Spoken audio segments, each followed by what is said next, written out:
السلام علیکم ورحمۃ اللہ وبرکاتہ. کیسے ہیں آپ لوگ؟ خیریت سے ہیں؟ سب ٹھیک ٹھاک ہیں؟ الحمدللہ. میم آپ السلام طبیعت علیکم کیسی ورحمۃ اللہ جی وبرکاتہ. اللہ کا کرم ہے، اللہ کا کرم ہے، اللہ کا شکر ہی رکھتے ہیں، اللہ تعالیٰ کی مہربانی ہے اس کی بہت. چلیے کلاس شروع کرتے ہیں، پھر دعا بھی کریں گے جس کے لیے دقت نہیں ان شاء اللہ تعالیٰ. نحمدہ و نصلی علی رسولہ الکریم، اما بعد فاعوذ باللہ من الشیطان الرجیم، بسم اللہ الرحمن الرحیم. رب اشرح لی صدری ویسر لی امری واحلل عقدۃ من لسانی یفقهوا قولی رب زدنی علما اللهم فقهنا في الدين اللهم ارزقني التفكر والتدبر بما يتلوه لساني من كتابك والفهم له والمعرفة بمعانيه والنظر في عجائبه والعمل بذلك ما بقيت إنك على كل شيء قدير رب ارحمهما كما ربياني صغيرا اللهم حاسبني حسابا يسيرا اللهم آنس وحشتي في قبري اللهم ارحمني بالقرآن العظيم واجعله لي إماما ونورا وهدى ورحمة اللهم ذكرني منه ما نسيت وعلمني منه ما جهلت وارزقني تلاوته آناء الليل وآناء النهار واجعله لي حجة يا رب العالمين آمین یا رب العالمین. مسز خان کے لیے دعا کریں، اللہ تعالیٰ ان کو صحت کاملہ اور عاجلہ عطا فرمائے، ان کے لیے بہتری کا معاملہ کرے، اور جو جو بھی بیمار ہیں اللہ تعالیٰ ان کو صحت دے اور اپنی خاص رحمت اور کرم کا معاملہ فرمائے، آمین. چلیں آج کی آپ کی تفسیر سورہ الانعام آیت نمبر 12 سے ہے. الانعام آیت نمبر 12. قل کہہ دیجئے، لمن کس کے لیے ہے، ما فی السماوات والارض جو کچھ بھی آسمانوں میں ہے اور زمین میں ہے. تو قل کہہ دیجئے اصل میں نبی کریم صلی اللہ علیہ وآلہ وسلم سے خطاب ہے، اور کہہ دیجئے کا مطلب ہے کہ آپ پوچھئے ان سے. کس سے؟ ان مشرکین مکہ سے. مشرکین مکہ پر اتمام حجت کیا جا رہا ہے اور توحید کے دلائل دیے جا رہے ہیں، یہ ذہن میں رکھیے. تو آپ پوچھئے ذرا ان سے، یہ مشرکین مکہ سے، کہ جو کچھ بھی آسمانوں میں ہے اور زمین میں وہ کس کا ہے؟ یہ انسان، حیوان، چرند پرند، نباتات، جمادات، سورج، چاند، ستارے، ان کا مالک کون ہے؟ تو پھر کہا گیا کہ آپ کہہ دیجئے قل للہ. آپ ہی سے جواب دلایا گیا نبی کریم صلی اللہ علیہ وسلم سے، سوال بھی آپ سے کرایا گیا، جواب بھی آپ سے دلایا گیا کہ آپ کہہ دیجئے سب کچھ اللہ ہی کے لیے، سب چیز کا مالک اللہ ہی ہے. ایسا کیوں کیا گیا کہ سوال بھی آپ سے کرایا گیا اور جواب بھی آپ سے دلوایا گیا؟ کیونکہ دیکھیں مشرکین نے تو جواب دینا چاہتے ہی نہیں تھے، وہ تو خاموش ہو گئے. جواب دینا چاہتے تب بھی نہیں دے سکتے تھے. کیوں نہیں جواب دینا چاہتے تھے؟ کیونکہ دیکھیں عقیدتاً تو وہ بھی اس بات کے قائل تھے کہ مالک ہر چیز کا اللہ تعالیٰ ہے، خالق مالک مانتے تھے. ٹھیک ہے، تو اگر وہ جواب دے دیتے کہ ہاں اللہ تعالیٰ ہی سب چیز کا مالک ہے، تو پھر کیا ہوتا ہے؟ یہ بات تو ان کے عقیدے کے خلاف، بلکہ آپ سمجھ لیں کہ ان کے اوپر اتمام حجت ہو جاتا. پہلی بات یہ ہے کہ اگر وہ کہتے ہیں کہ ہاں خالق مالک اللہ ہی ہے، تو پھر اتمام حجت ہو جاتا کہ پھر ان سے کہا جاتا کہ اچھا جب آپ کو پتا ہے کہ خالق مالک اللہ ہے تو پھر آپ بتوں کو کیوں پوچھتے ہیں؟ ٹھیک ہے. اور اگر وہ اس کا انکار کر دیتے ہیں کہ خالق مالک اللہ تعالیٰ نہیں ہے، تو پھر کیا ہوتا؟ یہ بات ان کے عقیدے کے خلاف چلی جاتی. تو دونوں طرح سے وہ پھنس رہے تھے نا، ہاں کر کے بھی پھنس رہے تھے اور نہ کر کے بھی پھنس رہے تھے. ایک طرف ان کے اوپر خلاف حجت قائم ہو جاتی، دوسری طرف ان کے عقیدے کے خلاف پر بات چلی جاتی، تو اس لیے وہ خاموش رہے. تو نبی کریم صلی اللہ علیہ وسلم سے ہی جواب دلوا دیا گیا کہ آپ کو بھی پتا ہے، تم کو بھی پتا ہے اچھی طرح سے کہ قل اللہ، اللہ ہی ہر چیز کا خالق مالک مدبر ہے. تم اچھی طرح جانتے ہو، تم کو معلوم ہے، لیکن پھر بھی یہ تمہاری خواہ مخواہ کی پتہ نہیں ہٹ درمی ہے یا بے وقوفی ہے، عقلوں پہ پتھر پڑے ہوئے ہیں کہ تم بتوں کی پوجا کرتے ہو اور اس کو اللہ کے برابر قرار دیتے ہو، بربہم یعدلون کرتے ہو. تو اب اس میں ہمارے لیے بھی سبق ہے، قل لمن ما فی السماوات والارض، کہ جو کچھ بھی آسمانوں میں اور زمین میں وہ اللہ ہی کے لیے، ہمارا تو کچھ بھی نہیں. کس کا ہے؟ جو کچھ آج ہمارے پاس بھی ہے اس کا بھی مالک کون ہے؟ اللہ سبحانہ تعالیٰ ہے نا. کیونکہ دیکھیں آپ کی میری ملکیت، دنیا کے سب سے بڑے بادشاہ کی بھی ملکیت کتنی ہوتی ہے؟ کیا پرماننٹ ہوتی ہے؟ عارضی ہوتی ہے. آپ کے پاس اور میرے پاس جو چیز ہے وہ تو کبھی بھی ہاتھ سے جا سکتی ہے، یا انسانی اس کو چھوڑ کے چلا جاتا ہے. اور یہی بڑے سے بڑے بادشاہوں کا حال ہے. بڑی سے بڑی بادشاہت ان کے ہاتھ سے چلی جاتی ہے یا وہ خود ہی دنیا سے چلے جاتے ہیں. تو انسانوں کی ملکیت تو عارضی ہے، اور مالک اصل میں کون ہے؟ قل لمن ما فی السماوات والارض، قل کہہ دیجئے للہ، اللہ ہے، اللہ ہی سب چیز کا مالک ہے، مالک اور وارث ہے. پھر فرمایا کتبہ، اس نے لکھ دی ہے، اللہ نفس ہی، اپنے نفس کے اوپر، الرحمہ، اللہ تعالیٰ نے اپنے اوپر رحمت کو لازم کر لیا. کتبہ کا مطلب کیا ہوتا ہے؟ لکھ دینا، فرض کر لینا. تو اللہ تعالیٰ نے اپنے اوپر رحم کو، رحمت کو لازم کر لیا، یعنی اللہ تعالیٰ کی رحمت ہر چیز پر چھائی ہوئی ہے. ہر چیز کا احاطہ کیے ہوئے اللہ تعالیٰ کی رحمت. بخاری اور مسلم کی ایک حدیث کا مفہوم ہے، جب اللہ تعالیٰ نے مخلوق کو پیدا کیا تو عرش پر اپنے پاس لکھ دیا، اِنَّ رحمتی تغلب غضبی، بے شک میری رحمت میرے غضب پر غالب رہے گی. تو یعنی اس کا کیا مطلب ہے کہ کتب علی نفس رحمہ، کہ اللہ تعالیٰ نے اپنی رحمت اپنے اوپر لکھ دیا ہے کہ وہ رحم کرتا رہے گا. یعنی مطلب یہ ہے کہ اسی کی رحمت کا یہ تقاضا ہے کہ مشرک اتنی نافرمانی کر رہے ہیں، اتنی اللہ تعالیٰ کے ساتھ شریک ٹھہرا رہے ہیں، وہ دیکھتا ہے لیکن فوراً ان کو پکڑتا نہیں ہے. یہ اس کی رحمت کا تقاضا ہے. تو دنیا میں تو یقینی طور پر اس کی رحمت عام ہے، جیسا کہ ہم دیکھتے بھی ہیں. رحمان ہے نا، رحمان، رحمت کا ایک ٹھاٹھے مرتبہ سمندر ہے، جس کی وجہ سے آپ دیکھتے ہیں کہ دنیا میں چاہے مومن ہے یا کافر ہے، نیک ہے، بد ہے، نافرمان ہے، سرکش ہے، جو بھی ہے، لیکن نعمتوں سے سب فیض فیض یاب ہو رہے ہیں. کیا اللہ تعالیٰ کسی کو کھانا نہیں دیتے؟ کسی کو روزی روٹی اولاد نہیں دے رہے؟ سب کچھ دے رہے ہیں. تو یہ اللہ تعالیٰ کی رحمت جو اس کے غضب پر چھائی ہوئی اسی کی وجہ سے ہے کہ اس نے اپنے نفس کے اوپر رحمت کو لکھا ہوا ہے. پھر دیکھیں اللہ کی رحمت کہاں کہاں ہوتی ہے. اللہ تعالیٰ بچے کو پیدا کرتے ہیں، اس کو ماں باپ دیتے ہیں، اس کی پرورش کا انتظام کرتے ہیں، اور چاہے وہ کسی بھی دین سے تعلق رکھتا ہو. تو کیا ماں باپ اس کو نہیں دیتے؟ اللہ تعالیٰ اس کو کھانے کو نہیں دیتے، اس کو پہننے کو نہیں دیتے. اور پھر اسی طرح اللہ کی رحمت انسان کے قدم قدم پر ساتھ ہوتی ہے. وہ ہر طرح سے انسان کا خیال رکھتا ہے اپنے رحم کی وجہ سے، اپنی رحمت کی وجہ سے، جسمانی طور پر، روحانی طور پر تمام ضروریات کا خیال رکھتا ہے. اور یہ بھی یقینی طور پر اللہ کی رحمت کا حصہ ہے کہ نافرمانی کی وجہ سے وہ کسی کی روزی بند نہیں کرتا. جس کے لیے خاص طور پر یہاں ذکر بھی ہو رہا ہے، فوراً پکڑتا نہیں ہے. یہ بھی اس کی رحمت ہے نا، کہ یہ نہیں کرتا نا کہ ادھر کسی نے نافرمانی کی، ادھر اس کو پکڑا، اس کو عذاب دے دیا. نہیں، یہ رحمت ہے نا اس کی کہ فوراً پکڑ نہیں کرتا، مہلت دیتا ہے کہ توبہ کر لو. تو مشرکوں کو ڈائریکٹ کانٹیکس میں سمجھایا جا رہا ہے کہ تم بھی توبہ کر لو تو اللہ کی رحمت کے حصے دار ہو جاؤ گے. تو دنیا میں تو اللہ کی رحمت چھائی ہوئی ہے، اور لیکن اس کا جو اللہ کی رحمت دنیا میں اتاری گئی ہے، یہ حدیث کے مطابق اللہ کی رحمت کا صرف ایک حصہ ہے. 99 حصوں کا ظہور روز قیامت ہوگا، جو دار الجزا ہے. دار الجزا جو روز قیامت ہے، وہ اللہ کی رحمت کا کامل ظہور ہوگا.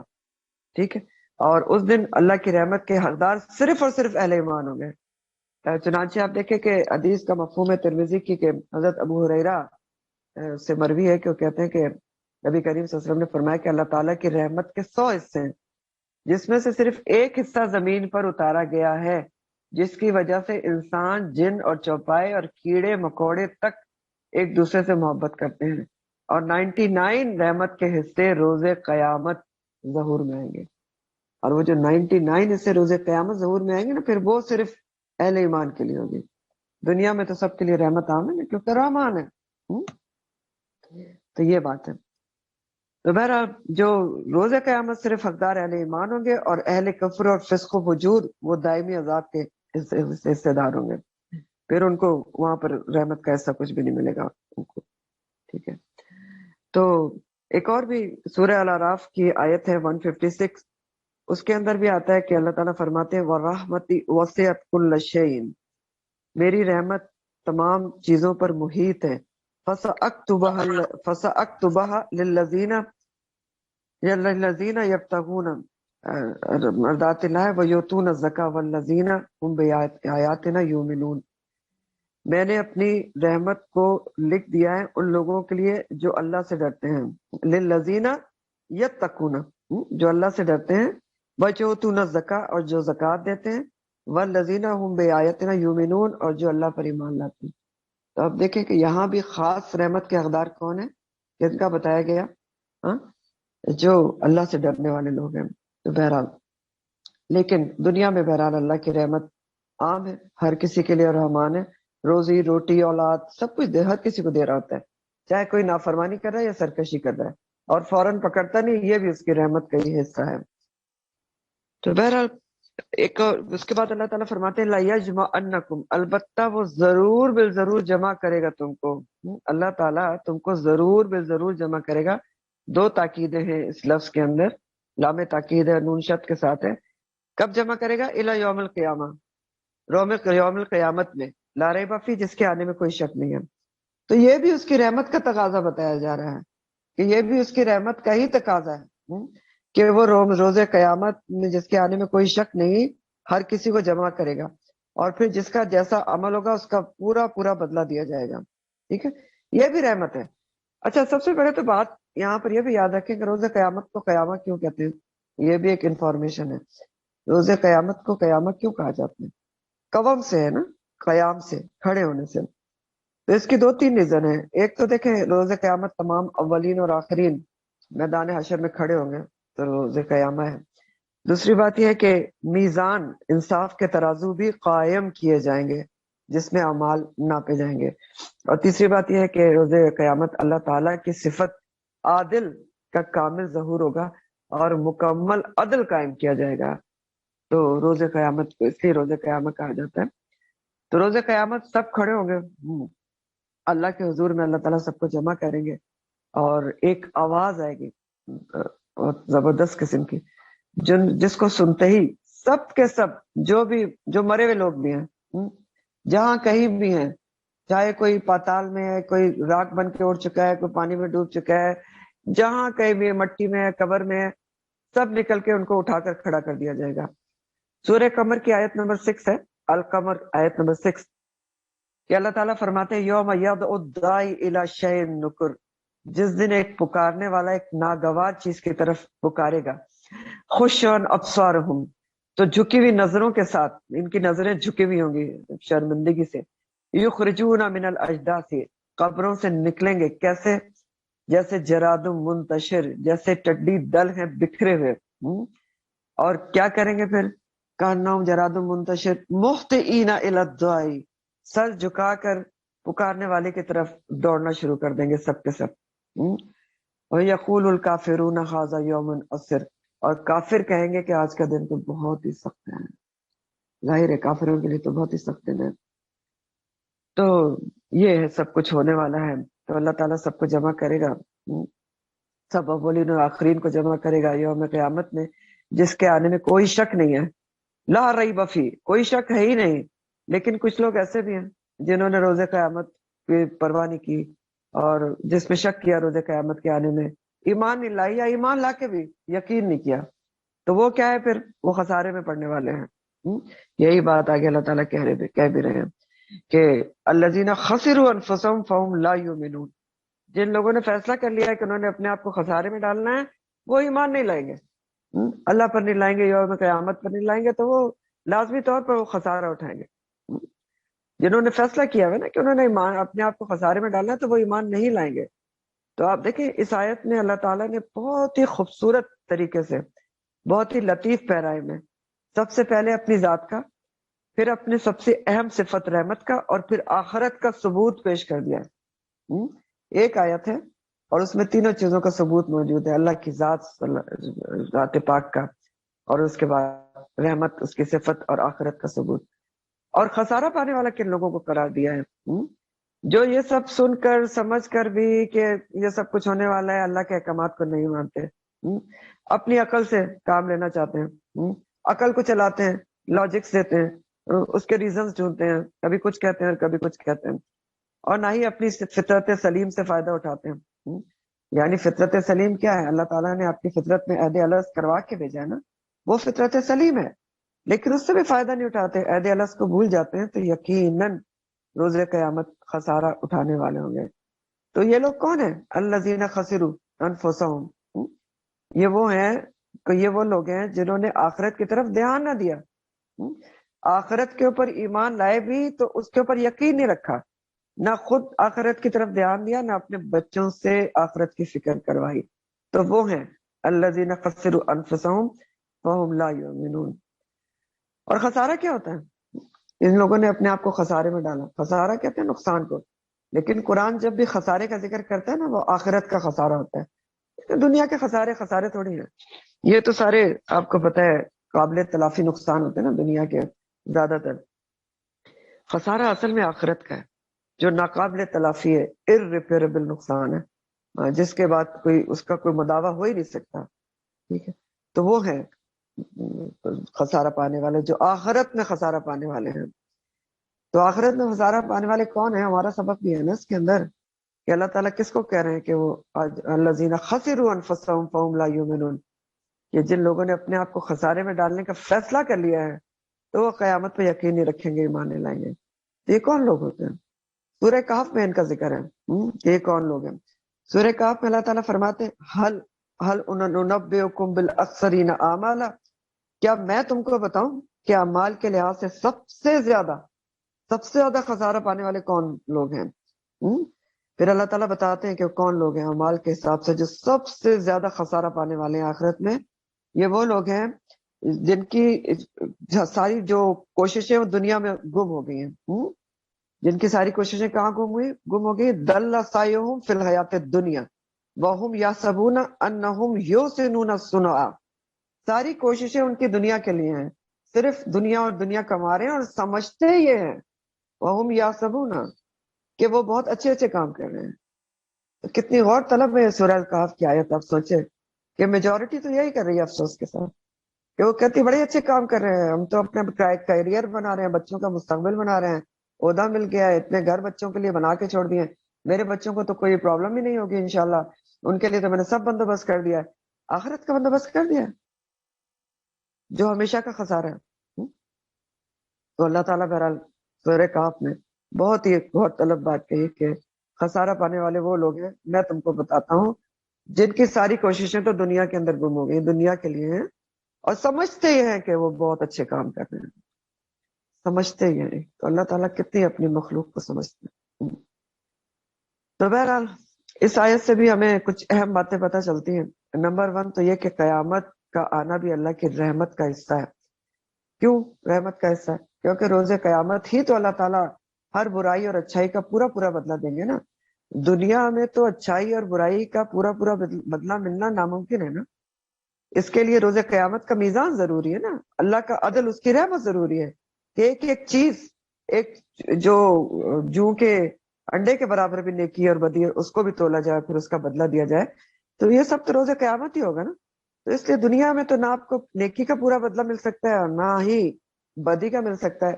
مثال کے طور پر آپ اس کو ایسے سمجھیں کہ روزہ ہے، جیسے نیکیاں ہے نا، بعض نیکیاں اتنی بڑی ہوتی ہیں کہ آپ کو دنیا میں اس کا بدلہ نہیں مل سکتا، جیسے روزہ ہے، اس کے لیے اللہ تعالیٰ نے کیا کہا ہے کہ اس کا اجر اللہ تعالیٰ کے پاس مخفی ہے، اور جب روزے دار روزے قیامت اس کا اجر دیکھے گا تو خوش ہو جائے گا۔ تو اب جب روزے دار کو روزے کا پورا بدلہ ملنے کے لیے پھر کیا ضروری ہے؟ قیامت کا قائم ہونا ضروری ہے کہ نہیں ضروری ہے؟ پھر اسی طرح اور بھی نیکیاں ہوتی ہیں، جیسے قرض حسنہ کے لیے اللہ تعالیٰ نے فرمایا قرآن میں کہ جو مجھے قرض حسنہ دے گا تو میں اس کو اضافاً کثیرہ کر کے دوں گا، بہت زیادہ بڑھا چڑھا کے دوں گا۔ کتنا بڑھا چڑھا کے دیں گے یہ کب پتہ چلے گا ہمیں؟ روز قیامت پتہ چلے گا نا۔ پھر اسی طرح بدی کا بھی معاملہ ہے۔ اب دیکھیں دنیا میں اگر ایک شخص قتل کرتا ہے، کوئی 10 15 20 25 50 کر لیتا ہے، دنیا اس کو کیا سزا دے گی؟ ایک دفعہ ہینگ کر دے گی نا۔ اگر لکھ بھی دیں گے اس کو 20 دفعہ ہینگ کرو تو کریں گے تو ایک ہی دفعہ، تو پھر اس کو اس بدلی کا پورا جو بدی کا بدلہ ہے وہ کہاں ملے گا؟ روز قیامت ہی ملے گا نا۔ تو یہ یہاں سے پتہ چل رہا ہے کہ اس لیے بھی اللہ تعالیٰ کی رحمت یہ ہے کہ قیامت کو آنا، اس کو قائم کیا جائے گا، اور پورا جو میزان عدل ہے اس کو قائم کیا جائے گا، اور اللہ کی رحمتوں کا نزول بھی ہوگا 99 جو اہل ایمان کے لیے ہوں گے۔ پھر اس میں بہت ایک اہم سبق جو ہمارے لیے وہ یہ ہے کہ اللہ کی رحمت، اللہ تعالیٰ نے کہا کہ دنیا میں اس کے غضب پر حاوی رہے گی، تو اس میں بہت ہی سوچنے کی اور ہماری عمل کرنے کی بات ہے کہ ہم اس بات کو پلو سے باندھ کے رکھیں، اور اگر انسان ہونے کے ناطے ہم سے کوئی غلطی ہو جاتی ہے تو ہمیں پتہ ہے کہ اس کی رحمت غالب ہے، تو ہم فوراً اس کی طرف رجوع کریں. وہ فوراً پکڑ نہیں کر رہے نا، رجوع کریں نا، انتظار میں نہیں بیٹھے رہے کہ اچھا غلطی ہو گئی، اچھا مایوس ہو گیا، اچھا یہ تو اب کیا ہوگا. نہیں، اللہ تعالیٰ نے کہا نا کہ میری رحمت غضب پر غالب رہے گی. رجوع کرے نا، معافی مانگے، رحمان ہے، معاف کر دے گا. پھر اللہ تعالیٰ فرماتے وہ لہو، اور اسی کے لیے ما سکنا، جو کچھ بھی ٹھہرا ہوا ہے، فی اللیلی، رات میں، والنہاری، اور دن میں، وہ السمیع العلیم، اور وہ بہت سننے والا ہے اور بہت جاننے والا ہے. اور اسی کے لیے ما سکنا، سکنا کے اصل میں دو معنی کیے گئے ہیں، اسی کے ساتھ تفسیر بھی دو طرح سے کی گئی ہے. ایک سکنا کا جو لفظ ہے اس کو سکن سے لیا گیا ہے، سکن پیش ڈال دیں، ٹھیک ہے. سکن، سکون کا لفظ سکونت سے ہے. سکونت کس کو کہتے ہیں؟ سکونت اختیار کرنا، رہائش اختیار کرنا. تو ایک معنی اس سے ہے کہ سکونت اختیار کرنا، رہائش اختیار کرنا.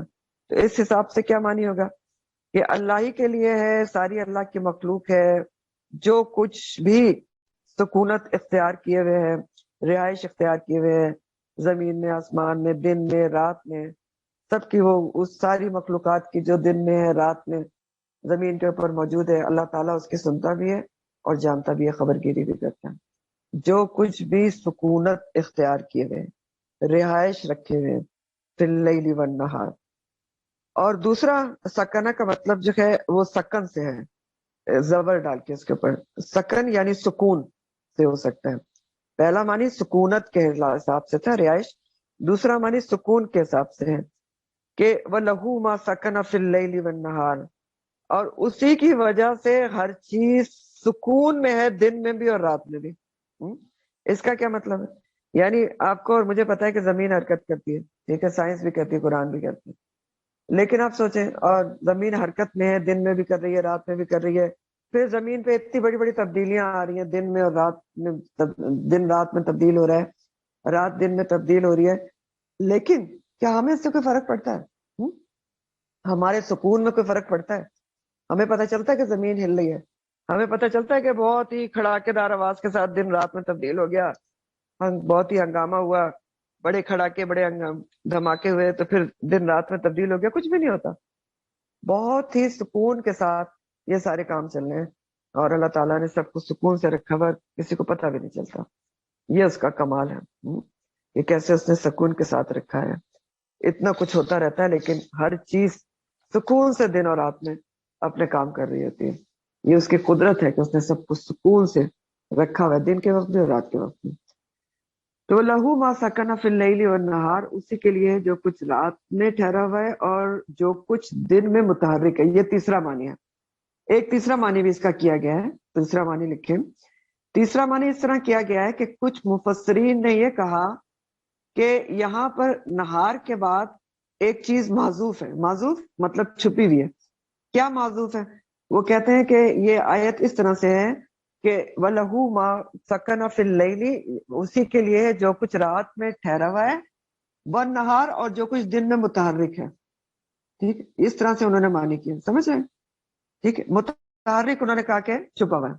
تو انہوں نے کہا کہ یہ اس کو انسان کی عقل پہ چھوڑ دیا گیا ہے کہ جو کچھ اللہ تعالیٰ جس چیز کو رات میں ٹھہرا دیتے ہیں اور جو چیزیں واپس دن میں متحرک ہو جاتی ہیں، یہ سب بھی اللہ تعالیٰ کی قدرت کا کمال ہے.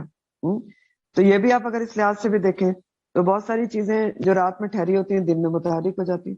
عقل مند تو انسان بھی یہی کرتے ہیں کہ رات میں سوتے ہیں اور دن میں متحرک ہوتے ہیں، کام کرتے ہیں، کیونکہ قرآن تو یہی مقصد بتاتا ہے رات کا، لِتَسْكُنُوا إِلَيْهَا، کہ رات میں آپ آرام کریں اور دن میں اپنا معاش تلاش کریں. پھر چرند پرند کو بھی دیکھ لیں، وہ تو اللہ تعالیٰ کے فوراً نظام کے اوپر ہی چل رہے ہوتے ہیں، رات میں سکونت اختیار کر لیتے ہیں، دن میں متحرک ہو جاتے ہیں. تو بہرحال تیسرے معنی کے لحاظ سے بھی یہ کہا گیا کہ ہر چیز جو دن میں متحرک ہوتی ہے اور رات میں سکونت اختیار کرتی ہے، اس کا بھی مالک اللہ تعالیٰ ہی ہے. یعنی ہر چیز کا ہر طریقے سے آپ دیکھ لیں، جو مخلوق رہائش اختیار کی ہوئی ہے اس حساب سے دیکھ لیں، ٹھیک ہے، جو مخلوق جو ہے سکون سے رہ رہی ہے زمین کے اوپر، اللہ تعالیٰ سکون سے رکھے ہوئے ہیں، ساری روزی روٹی پورا کر رہا ہے، کوئی پریشانی نہیں ہے، زمین ہلتی رہتی ہے، پتہ نہیں چلتا. جو بھی معنی لے لیں وہ سب اسی کے لیے، اسی کی مخلوق ہے، وہی خیال رکھنے والا ہے. وَلَهُ مَا سَكَنَ فِي اللَّيْلِ وَالنَّهَارِ، اور اوپر سے وہ سمیع اور علیم بھی ہے، بہت سننے والا بھی ہے اور بہت جاننے والا بھی ہے اپنی مخلوقات کا۔ جاؤ جو بھی دن میں ہے، جو بھی رات میں ہے، جہاں بھی جو ٹھہری ہوئی ہے، جو متحرک ہے، سب کے سننے والا اور جواب دینے والا بھی اللہ سبحانہ تعالیٰ ہے۔ سمیع کے بھی دو معنی ہوتے ہیں نا، سمیع کے معنی ہوتے ہیں سننا اور جواب دینا، تو سنتا بھی ہے، جواب بھی دیتا ہے، اور علیم بھی ہے، ہر چیز جانتا بھی ہے، ہر چیز جانتا ہے۔ تو ایسے کہا یہ جا رہا ہے کہ ایسے مالک کو، ایسے سننے جاننے والے کو، ایسے ہر چیز کا خیال رکھنے والے کو ہاں، تم چھوڑ کر دوسروں کو خالق بناتے ہو، دوسروں کو اس کے ساتھ برابر ٹھہراتے ہو، جو تمہاری تمام ضروریات پوری کر رہا ہے، دن رات تمہاری سن بھی رہا ہے، دن کو رات میں تبدیل کرتا ہے، تمہیں پتہ بھی نہیں چلتا، تم اتنے آرام سکون سے زمین کے اوپر رہ رہے ہو، سارا کام وہی کر رہا ہے، ہاں؟ پھر بھی تم کسی اور کو معبود بناؤ گے، ان کو معبود بناؤ گے جو نہ سمیع ہے، نہ علیم ہے، نہ جان سکتے ہیں، نہ سن سکتے ہیں، نہ ہی تمہاری کوئی ضروریات پوری کر سکتے ہیں۔ تو عجیب بے وقوفی کی بات ہے۔ تو یہ بھی توحید کے ہی دلائل ہیں، آپ کو سمجھ ہی آ رہا ہوگا۔ پھر فرمایا سوری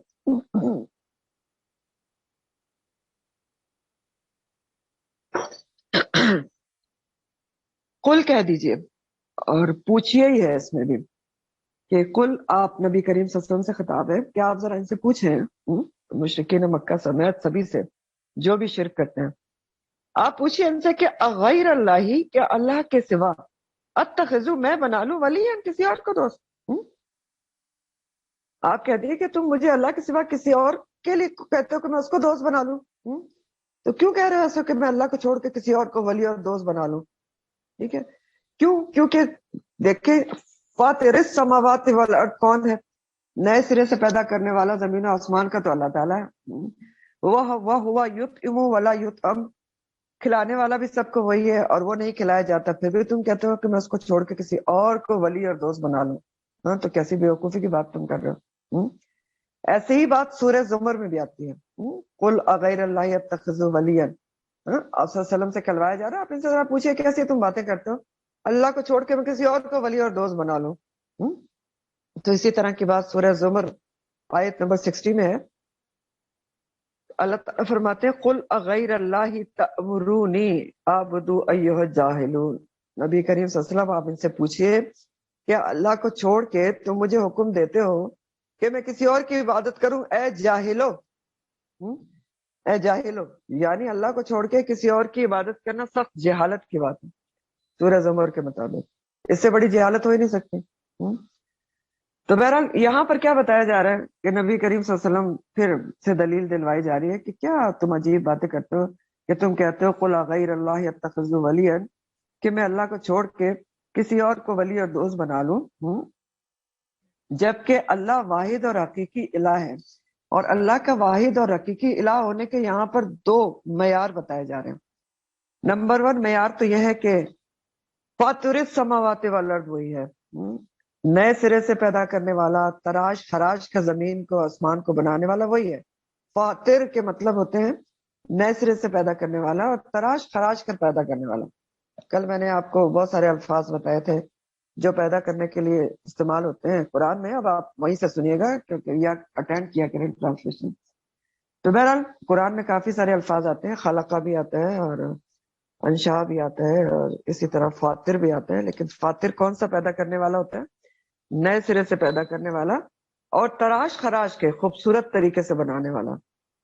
تو پہلی دلیل یہ دی جا رہی ہے، اللہ تعالیٰ کا واحد اور حقیقی الہ ہونے کا سٹینڈرڈ بتایا جا رہا ہے کہ تم کیا عجیب باتیں کرتے ہو کہ میں اس کو چھوڑ کے کسی اور کو ولی بنا لوں، وہ تو فاطر السماوات والارض ہے، زمین و آسمان کو اس نے پیدا کیا ہے، نئے سرے سے پیدا کیا ہے، اور اس کی اس کائنات اور زمین و آسمان کی جب بات آتی ہے نا تو مراد ساری کائنات ہوتی ہے۔ تو کائنات کو اس نے تخلیق کیا ہے، بہت ہی اچھے طریقے سے کیا، اور اس کا کوئی حصہ دار نہیں تھا اس تخلیق میں۔ تو جب کائنات کی تخلیق میں اس کا کوئی حصہ دار نہیں ہے تو پھر اس کی ملکیت، اس کی عبودیت اور اس کی الوہیت میں کوئی کیسے حصہ دار ہو سکتا ہے؟ نہیں ہو سکتا نا۔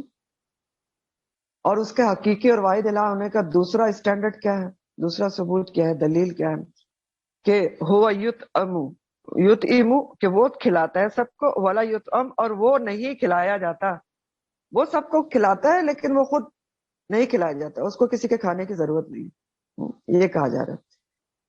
تو وہ سب کو کھلاتا ہے، آپ دیکھ رہے ہیں پتھر میں کیڑے کو بھی کھلاتا ہے، اور سی پی کے اندر بھی کھانا پہنچا دیتا ہے، بلوں میں چوٹیوں کو بھی کھلاتا ہے، پانی میں مچھلیوں کو بھی کھلاتا ہے، کہیں جنگل میں لوگ دور دراز بھی جا کر رہ رہے ہوں تو ان کو بھی کھلاتا ہے.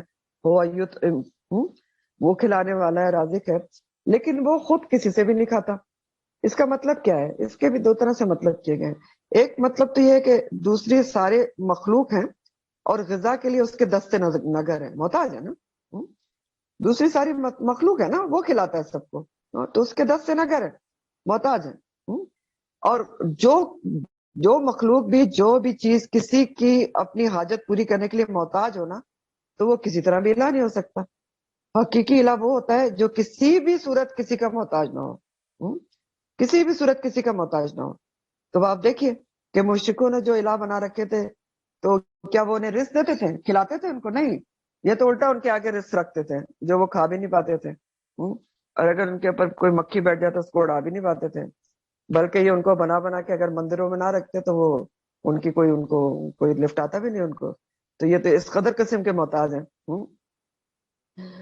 تو ایک مطلب تو اس کا یہ کہ وہ کھلاتا ہے اور کھلایا نہیں جاتا، کہ غذا کے لیے سب اس کے محتاج ہیں، وہ سب کو کھلاتا ہے اور اس کو کسی کی غذا کی، کسی کے کھلانے کی کوئی ضرورت نہیں. پھر دوسرا معنی اس کا کیا ہے کہ ہوا یطعم ولا یطعم، کہ وہ سب کو کھلاتا ہے اور اس کو کھانے کی ضرورت نہیں کھلایا جاتا. یعنی جو خود کھانے کا محتاج ہوتا ہے نا، آپ دیکھیں وہ سب کو کھلاتا ہے اور سب کھانے کے محتاج ہیں. سارے مخلوق ہے نا تو وہ کھانے کی محتاج ہے، لیکن اللہ تعالیٰ کو تو کھانے کی کوئی احتیاج ہے ہی نہیں، کوئی ضرورت ہی نہیں ہے. اور اسی لحاظ سے بھی وہ واحد الہ ہے، کیونکہ جس کو کھانے کی ضرورت ہوتی ہے وہ جب کھانا کھاتا ہے تو اس کو دوسری بھی ضروریات اور حاجات لاحق ہوتی ہیں، جس کی وجہ سے وہ الہ ہو ہی نہیں سکتا. اور یہی دلیل آپ کو یاد ہوگا کہ عیسیٰ علیہ السلام کی الوہیت کے خلاف بھی دی گئی تھی، کہ اللہ تعالیٰ نے کہا تھا کہ کانا یا کلان الطعام، کہ وہ اور ان کی ماں تو کھانا کھاتے ہیں تو الہ کیسے ہو سکتے ہیں. تو یہی دوسرا معنی یہاں پر بنتا ہے کہ اللہ تعالیٰ تو دوسروں کو کھلاتا ہے، اس کو تو کھانے کی حاجت ہی نہیں. اور جو کھانے کا محتاج ہے وہ الہ نہیں ہو سکتا. تو اللہ تعالیٰ اس لحاظ سے بھی واحد الہ ہے کہ اس کو کھانے کی حاجت نہیں ہے، اور کھانے کی حاجت نہیں ہے تو کسی اور چیز کی بھی اس کو حاجت نہیں ہے، کسی طریقے سے بھی وہ کسی چیز کا محتاج نہیں ہے. یہ ہے اس کا دوسرا معنی. ایک معنی کیا تھا کہ وہ رزاق ہے ہر چیز کا، ہر کسی کو کھلانے والا ہے، اور اس کو کوئی کھلانے والا نہیں، وہ کسی کے محتاج ہی نہیں ہے رزق کی. اور دوسرا معنی کیا ہے کہ کھانے کا محتاج نہیں ہو. اگر کھانا کھائے انسان تو جو الہ ہوتا ہے اس کو کھانے کی ضرورت نہیں ہوتی. اگر کھانا کھائے الہ تو وہ الہ نہیں ہو سکتا، کیونکہ کھانا کھانے کے بعد تو اور بھی حاجات ہوتی ہیں انسان کو. تو اس لحاظ سے بھی اللہ تعالیٰ واحد الہ ہے. سورہ زاریات میں بھی اس طرح کی بات آتی ہے، سورہ زاریات 56 58 تک ہے کہ اللہ تعالیٰ فرماتے ہیں وَمَا خَلَقْتُ الْجِنَّ وَالْإِنسَ إِلَّا لِيَعْبُدُونَ، میں نے جن و انس کو اس لیے پیدا کیا ہے کہ وہ میری عبادت کریں. اور عبادت آپ کو بہت دفعہ بتاتے ہوں بمانے ریچولز نہیں ہے کہ میرا کہنا مانے. پھر اس کے آگے اللہ تعالیٰ فرماتے ما اريد منهم من رزق، میں ان سے کوئی رزق نہیں چاہتا ہوں. میں نے جن و انس کو جو پیدا کیا ہے اپنا کہنا ماننے کے لیے پیدا کیا ہے، رزق ان سے نہیں چاہیے مجھے. وما اريد ان يطعمون، نہ میں یہ، میری چاہت یہ ہے کہ وہ مجھے کھلائیں کما کما کے. ان اللہ هو الرزاق بالقوت المتین، بے شک اللہ تعالیٰ خود روزی دینے والا رزاق ہے، توانائی والا اور بہت زور آور ہے. ٹھیک، تو اس کو تو اس قسم کی کوئی حاجت نہیں ہے کہ بندے اس کو کوئی کما کے دیں اور کوئی کسی کا محتاج ہے کھلائے، اس کو روزی روٹی کی ضرورت ہے، کچھ بھی نہیں. بندوں سے اس کو کیا چاہیے کہ بندے اپنے اختیار اور ارادہ ہونے کے باوجود اس کی فرما برداری کریں، یہ چاہیے. ٹھیک ہے، تو الہ ہونے کے دو اسٹینڈرڈ یہاں بھی بتا دی گئے. تو بات یہ ہے کہ جب حقیقی الہ وہی ہے تو بتایا جا رہا ہے کہ پھر اسی کے آگے سر جھکاؤ، کسی اور کے آگے سر جھکانے کی کیا ضرورت ہے؟ کسی طاغوت کے آگے، کسی اپنے خواہش نفس کے آگے، کسی اور کو ولی اور دوست اور معبود بنانے کی کیا ضرورت ہے؟ ولی اور دوست اور معبود اسی کو بناؤ، اس کے آگے سر جھکاؤ. پھر کہا گیا کہ آپ ان کو مزید بھی بتا دیجئے. کیا بتا دیجئے؟ آپ ان کو بتا دیں کہ قل کہہ دیجئے انی امرتو، بے شک میں تو حکم دیا گیا ہوں، کیا حکم دیا گیا ہوں کہ ان اکونا، کہ میں ہو جاؤں اولا، سب سے پہلا، من اسلم، جو اسلام لایا، فرما بردار ہوا، ولا تکونن من المشرکین، اور نہ تم ہرگز ہونا شرک کرنے والا مسلم۔ نبی کریم صلی اللہ علیہ وسلم کی زبانی کہلوایا جا رہا ہے کہ آپ کہہ دیں میں تو سب سے پہلا فرما بردار ہوں، سب سے پہلا اسلام لانے والا ہوں۔ اور یاد رکھیں کہ یہ جو حکم ہے نا اسلام لانے کا، من اسلم، اس میں ایمان بھی شامل ہے، کیونکہ ایمان اور اسلام اگر آمنے سامنے آئے تو فرق ہوتا ہے، لیکن اگر اکیلا کوئی آئے تو اسلام میں ایمان بھی شامل ہوتا ہے اور ایمان میں اسلام بھی شامل ہوتا ہے۔ تو کہا یہ جا رہا ہے کہ آپ بتا دیجئے سب لوگوں کو کہ مجھے تو یہ حکم دیا گیا ہے کہ میں سب سے پہلا اسلام لانے والا، ایمان لانے والا بن جاؤں، ٹھیک ہے، ایمان لانے والا بن جاؤں اللہ پر اور اللہ کے فرشتوں وغیرہ پر، اور ولا تکونن من المشرکین، اور مشرکوں میں سے نہ ہو۔ یعنی یہ بتایا جا رہا ہے کہ آپ دوسروں کو بتانے سے پہلے سب سے پہلے خود سب سے بڑے فرما بردار بن جائیے۔ تو ایسا کیوں کہا جا رہا ہے کہ اول المسلمین من اسلمہ بن جائے؟ کیونکہ دیکھیں بات بتانے والے کے جب اپنے عمل میں ہونا تو وہ زیادہ اثر رکھتی ہے، اس لیے کہا جا رہا ہے کہ آپ بتا دیں ان کو کہ مجھے تو سب سے پہلے مجھے ہی یہ حکم ملا ہے کہ میں اول من اسلمہ بن جاؤں اور مشرکین میں سے نہ ہوں، اور پھر میں تم لوگوں کو یہ بات بتاؤں کہ تم نے بھی یہ کام نہیں کرنا۔ تو اب یہاں بھی آپ دیکھیں کہ دو باتیں کی گئی ہیں۔ پہلی دلیل کہ وہی واحد الہ ہے کیونکہ فاطر السماوات والارض ہے، نئے سرے سے تراش خراش کر کائنات کو بنانے والا ہے۔ دوسری دلیل ہر کسی کا رازق وہی ہے، ہر کسی کو کھلاتا ہے اور اس کو کسی بھی چیز کی کوئی ضرورت نہیں، کوئی کسی چیز کا کسی کے لیے بھی محتاج نہیں ہے۔ تو یہ باتیں تم سمجھ جاؤ، اور جب سمجھ جاؤ تو چاہیے کہ صرف اللہ کے آگے جھک جاؤ، سب جھک جاؤ اور مشرکوں میں سے نہ ہو۔ اور دوسرا حکم جو ہے کہ اولا اسلمہ بن جاؤ، تو اسی میں تو ہمارے لیے سبق ہے کہ اولا اسلم، سب سے پہلا اسلام لانے والا، یہ سب سے پہلا فرما بردار بننا، سب سے پہلا فرما بردار بننا کیسے ہوتا ہے؟ اللہ کے حکم پر عمل کرنے کے لیے، کوئی بھی نیکی کرنے کے لیے سب سے پہلے آگے بڑھ جاؤ، یہ ہے حکم، ان اکون اول من اسلم۔ یہ حکم اللہ تعالیٰ مجھے اور آپ کو دے رہے ہیں کہ اللہ کے حکم جیسے ہی سامنے آئے اس پر عمل کرنے کے لیے، کوئی نیکی کا موقع جب بھی تم کو ملے اس کو کر گزرنے کے لیے کیا کرو؟ پائنیئر بن جاؤ، سب سے پہلے آگے بڑھو۔ یہ نہ دیکھو کہ وہ کرے گا تو میں کروں گی، وہ آس پاس والے کیا کر رہے ہیں، نہیں، بس اللہ کے لیے کر گزرو، سمینا وطانا۔ اور سب سے پہلے نیکی کرنے کا فائدہ کیا ہوتا ہے ویسے پتا ہے آپ؟ سب سے پہلے نیکی کرنے کا کیا فائدہ ہوتا ہے؟ کون بتائے گا مجھے؟ کچھ یاد ہے؟ حدیث کا مفہوم ہے کہ جو کوئی نیکی کا کام کرتا جو ہے کوئی پہلے اور پھر نیکی اس کو، کرے گا جی، اس کو جو اور بھی اس کو فالو دیکھ کے کرے لوگ گا کریں گے، سب جی کا ثواب اس کو ہمیشہ وہ ملتا رہے گا۔ جی ٹھیک ہے، بالکل۔ تو حدیث کا مفہوم یہ ہے کہ جو کوئی نیکی کرتا ہے اور اس کو دیکھ کر لوگ کرتے ہیں، تو جتنے لوگ نیکی کریں گے اس کا اجر اس کو بھی ملے گا بغیر اس کے کہ ان لوگوں کے اجر میں کمی کی جائے۔ تو یہ کتنا بڑا فائدہ ہے، آپ دیکھیں۔ تو اللہ تعالیٰ فرما رہے کہ دیکھو یہ سب نہ کہو کہ آج کل تو کوئی کر نہیں سکتا اور بہت ہی مشکل ہے اور معاشرے کے ساتھ چلنا پڑتا ہے، اور آج کل کیسے ہو سکتا ہے، آج کل تو کوئی بھی نہیں کرتا اور لوگ اس کو برا سمجھتے ہیں، تو یہ وغیرہ وغیرہ یہ نہ کہو، یہ سب نہ کہو۔ کہنے کی کام کیا ہے؟ یہ کہو انی امرت ان اکون اول من اسلم، یہ کہو، یہ ہے کہنے کی بات، ٹھیک؟ یہ اللہ تعالیٰ بتا رہے ہیں آپ کو مجھے کہ یہ کہو، اس کو سیکھو کہنا کہ قل انی امرت ان اکون اول من اسلم، کہ مجھے تو یہ حکم ہے اور میں نے یہی کرنا ہے۔ اب یہ بالکل وہی بات ہے جو آپ کو میرا جینا میرا مرنا جس کے ساتھ شروع ہوتی ہے نا، سورہ الانعام کی خوبصورت ترین آیت، قل ان صلاتی و نسکی و محیای و مماتی للہ رب العالمین لا شریک لہ وبذالک امرت وانا اول المسلمین۔ یہ وہی بات ہے، یہی حکم دیا جا رہا ہے، یہی اللہ تعالیٰ مجھے اور آپ کو حکم دے رہے ہیں کہ آپ نے کیا کرنا ہے۔ آپ بس کہہ دیں کہ میری تو بس نماز ہو یا قربانی ہو یا جینا ہو یا مرنا ہو، سب کس کے لیے؟ للہ رب العالمین کے لیے، اس کا کوئی شریک ہی نہیں ہے۔ تو میں کسی کو شریک کیسے بنا سکتی ہوں؟ پھر سب اسی کے لیے نا، سب کچھ اس کے لیے۔ جب اس کا کوئی شریک ہی نہیں ہے تو میں کیسے شریک کر سکتا ہوں؟ اور مجھے تو اسی چیز کا حکم دیا گیا ہے، اور میں تو اس پر عمل کرتا ہوں، وانا اول المسلمین. سیم یہی بات یہاں پر کی جا رہی. بہت ہی خوبصورت بات ہے. اس پر جس نے عمل کر لیا وہی کامیاب ہے. انا اول المسلمین کے اوپر، یا انا کون اول من اسلم کے اوپر، ولا تکونن من المشرکین، وہی کامیاب ہے. سمجھ ٹھیک ہے؟ تو یہ بات ہے. تو بہرحال یہ آپ کے ذریعے کہلوایا گیا، اور ہمارے لیے یہ سب کچھ کہلوایا گیا. ہمارے لیے اس میں سبق ہے. اللہ کی ہدایت یہ ہمارے لیے ہے کہ آپ کو یہ یاد رکھیں اور صرف یہ کہیں کہ انی امرت ان اکون اول من اسلم ولا تکونن من المشرکین. پھر مزید نبی کریم صلی اللہ علیہ وسلم سے کہلوایا جا رہا ہے، قل آپ کہہ دیجئے، انی بے شک میں، اخاف میں ڈرتا ہوں، ان عصیتو کہ اگر میں نے نافرمانی کی، رب بھی میرے رب کی، عذاب یوم عظیم.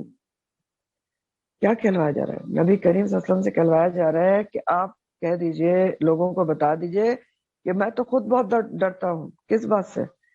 کہ اگر میں نے اپنے رب کی نافرمانی کی، معصیت کی، گناہ کیا، تو مجھے بڑے دن کا عذاب پکڑ سکتا ہے. اس بات سے ڈرتا ہوں. تو آپ سے کہلوایا جا رہا ہے، حالانکہ آپ سے تو یہ ناممکنات ہے نا، ناممکنات ہے نا، بالکل انبلیویبل بات ہے کہ آپ اللہ تعالیٰ کی کوئی نافرمانی کریں. آپ تو سب سے بڑے فرما بردار تھے، تو پھر کس کے لیے کہلوایا جا رہا ہے؟ مجھے اور آپ کے لیے کہلوایا جا رہا ہے. امت کو تنبیہ اور تحدید ہے آپ کے ذریعے کہ آپ ان کو بتا دیں کہ جب رسولوں سے پاسپورٹ ہو سکتی ہے، رسول تک ڈرتے ہیں عذاب یوم عظیم کے عذاب سے، عذاب یوم عظیم سے، تو پھر امت کو کتنا ڈرنا چاہیے.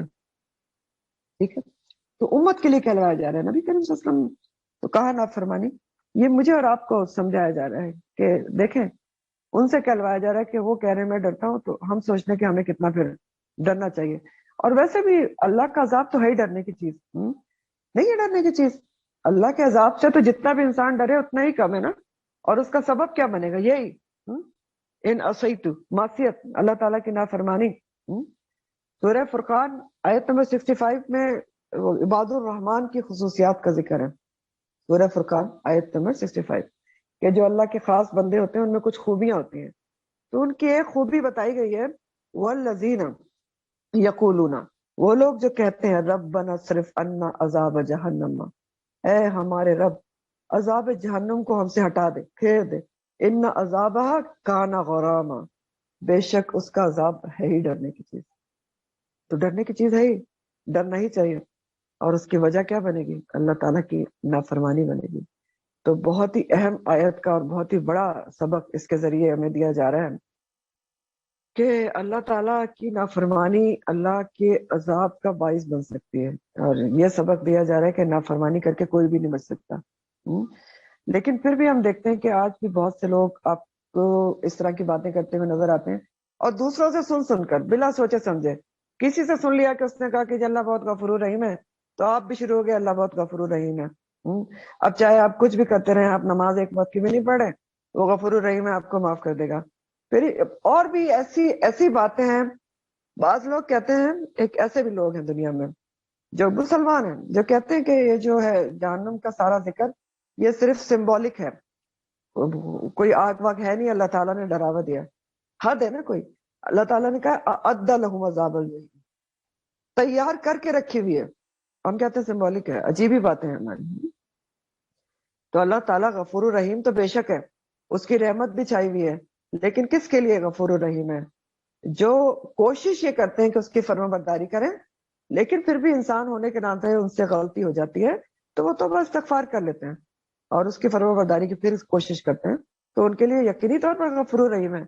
لیکن یاد رکھیں شدید العقاب بھی ہے نافرمانی کرنے والوں کے لیے. اور اس کی رحمت اس کے غضب پہ غالب ہے، لیکن یہ بھی اس کی رحمت کا تقاضا ہی ہے کہ انسان اس کے عذاب سے ڈرے. انذار بھی ضروری ہے نا. دیکھیں اس بات کو بھی سمجھیں، یہ بہت ویلڈ پوائنٹ ہے کہ اللہ کے عذاب سے ڈرنا بھی اس کی رحمت کا تقاضا ہے. کیوں؟ کیونکہ دیکھیں اعمال میں بہتری جب ہی آتی ہے جب انسان عذاب سے ڈرے گا، یوم آخرت سے ڈرے گا، تو اپنے اعمال کو بہتر کرے گا. اس کی چھوٹی سی مثال میں آپ کو دیتا ہوں. آپ کو اگر امتحان کا ڈر نہ ہو تو آپ کیا اچھے طریقے سے پڑھتے ہیں؟ نہیں پڑھتے نا. چاہے قرآن ہو یا دنیاوی تعلیم ہو، جب تک امتحان کا ڈر نہیں ہو تو پھر جیسے پڑھا جاتا ہے وہ مجھے بھی پتا اور آپ کو بھی پتا ہے کہ کیسے پڑھتے ہیں. اگر امتحان کا ڈر ہوتا ہے تو پھر بہت اچھے طریقے سے پڑھا جاتا ہے. ایسا ہی ہوتا ہے نا. تو پھر یہی سیم جو بات ہے وہ آخرت کے لیے بھی اپلائی ہوتی ہے کہ انسان کو اگر آخرت کا ڈر نہ ہو نا، امتحان کا ڈر نہ ہو، جواب دہی کا ڈر نہ ہو، تو وہ اچھے طریقے سے پھر آخرت کی تیاری نہیں کر سکتے. ٹھیک. اور سب سے غور طلب جو بات ہے اس میں وہ یہ ہے کہ اللہ کی رحمت کی آیات تو صحابہ کرام نے بھی پڑھی ہوں گی اجمعین نے. آپ کے ذہن میں میرے ذہن میں آ سکتی ہے نا یہ بات کہ اللہ کی جو رحمت غالب ہے تو بس پھر مجھے کیا ضرورت ہے کہ میں ڈروں. تو بات یہ کہ دیکھیں اللہ کی رحمت کی آیات تو سب سے پہلے صحابہ کرام اجمعین نے یقینی طور پر پڑھی تھی. تو کیا ہوا؟ کیا وہ رحمت کے آسرے پہ بیٹھ گئے؟ انہوں نے کہا ہم تو اب کچھ بھی نہیں کرتے، کوئی محنت نہیں کرتے کیونکہ اللہ تعالیٰ نے تو اپنے اوپر رحمت کو لازم کر لیا ہے. ایسا کیا تھا انہوں نے؟ نہیں کیا تھا. وہ اپنے اعمال کو بہتر سے بہتر کرنے میں پوری زندگی لگے ہی رہے، ہر چیز قربان کر دی، لیکن اللہ کو خوشنود کرنے میں اور راضی کرنے میں لگے رہے. تو اس لحاظ سے بھی ہمیں ہمیشہ اپنے اوپر چیک رکھنا چاہیے. کیا چیک رکھنا چاہیے؟ کہ جیسا حکم ہے کہ ایمان ہمیشہ خوف اور امید کے درمیان رہنا چاہیے. ایک طرف خوف اور ایک طرف امید. نہ صرف خوف ہے اور نہ صرف امید ہے، انذار اور تبشیر ساتھ ساتھ ہوتی ہے. دونوں کے بیچ میں ہونا چاہیے. اور اعمال بہتر سے بہتر کرنے کی کوشش کرتے ہی رہنا چاہیے. دین میں ہمیشہ اپنے سے اوپر والے کو دیکھنے کا حکم ہے. اپنے سے اوپر والے کو کیسے؟ کہ وہ یہ کچھ کر سکتی ہے تو میں کیوں نہیں کر سکتی؟ فلاں دین کے لیے یہ کچھ کر رہا ہے تو مجھے میں کیا مسئلہ ہے کہ میں نہیں کر سکتی؟ اور دنیا میں کے معاملے میں اپنے سے نیچے والے کو دیکھنے کا حکم ہے. وہ کیوں ہے؟ تاکہ شکر گزاری رہے اور نہ شکر نہ بنے، نہ شکر نہ بنے. تو ایسا ہی چلنا چاہیے، الٹا نہیں چلنا چاہیے. کیا جہاں اس کا معاملہ ہے، آخرت کا معاملہ ہے، تو ہم اپنے سے نیچے والے کو دیکھنے کا اچھا وہ تو کچھ بھی نہیں کر کے میں تو بہت کچھ کر رہی ہوں. اور جہاں دنیا کا معاملہ ہے تو اپنے سے ہم اوپر والوں کو دیکھ کے ان کے پیچھے پڑ گئے کہ اس کے پاس یہ اور میرے پاس نہیں. تو جو حکم ہے ویسے ہی چلنا چاہیے. آخرت کے مقابلے میں اپنے سے اوپر والے کو دیکھیں اور دنیا کے لیے اپنے سے نیچے والے کو دیکھیں. تو اللہ تعالیٰ نے نبی کریم صلی اللہ علیہ وسلم کی زبانی کہلوایا کہ آپ ان کو بتائیے ذرا کہ کل انی اخاف، میں بھی بہت ڈرتا ہوں، ان اسیتو کہ اگر میں نے نافرمانی کی ربی، میرے رب کی، عذاب یوم عظیم سے، بڑے دن کے عذاب سے. اور میں یسرف، جو پھیر دیا گیا، انہو اس سے، کس سے پھیر دیا گیا؟ صرفہ سے ورڈ ہے، صرفہ کے مطلب ہوتا ہے رخ پھیر دینا.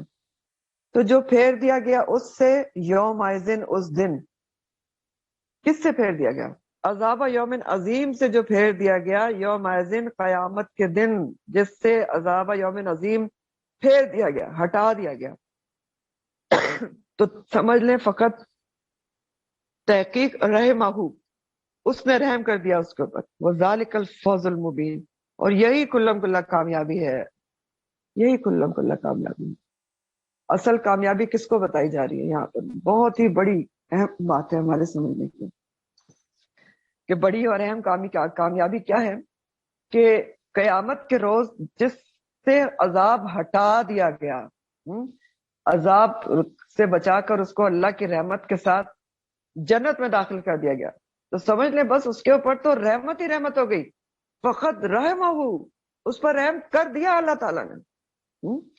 اور وہ ذالک الفوز المبین، یہی تو کھلم کھلا کامیابی ہے. تو دو باتیں اہم پتہ چل رہی ہیں. اصل کامیابی دنیا کی کامیابیاں نہیں ہیں بلکہ اخروی کامیابی ہے. اور کیا اخروی کامیابی؟ کہ انسان آگ سے بچا کر ٹوٹلی ایک منٹ کے لیے بھی نہ جائے، اللہم اجعلنا منہم، اور جنت میں داخل کر دیا جائے اور ہمیشہ وہاں رہے. جو سورہ آل عمران میں بھی آپ نے پڑھا تھا، وَمَنْ زُحْزِحَ عَلَى النَّارِ وَأُدْخِلَ الْجَنَّةَ فَقَدْ فَازَ، جو بچا لیا گیا آگ سے اور جنت میں داخل کر دیا گیا وہ کامیاب ہے. دنیا کی کامیابیاں کیا ہیں؟ کیا ہیں دنیا کی کامیابیاں؟ یہیں پر رہ جائیں گے سب کے سب. خالی ہاتھ جائے گا انسان یہاں سے، ساری کامیابیاں ادھر ہی چھوڑ کے جائے گا ایک منٹ کے اندر. تو اصل کامیابی تو وہی ہے کہ اللہ تعالیٰ عذاب سے بچا کر، عذاب قبر سے بچا کر، عذاب جہنم سے بچا کر جنت میں داخل کرتے ہیں. اللہم اجعلنا. دوسری بات یہاں سے یہ پتہ چل رہی کہ اللہ کی رحمت کے بغیر کوئی جنت میں داخل نہیں ہو سکتا. ہاں، فقط رحمہ، اس نے رحم کر دیا اس کے اوپر.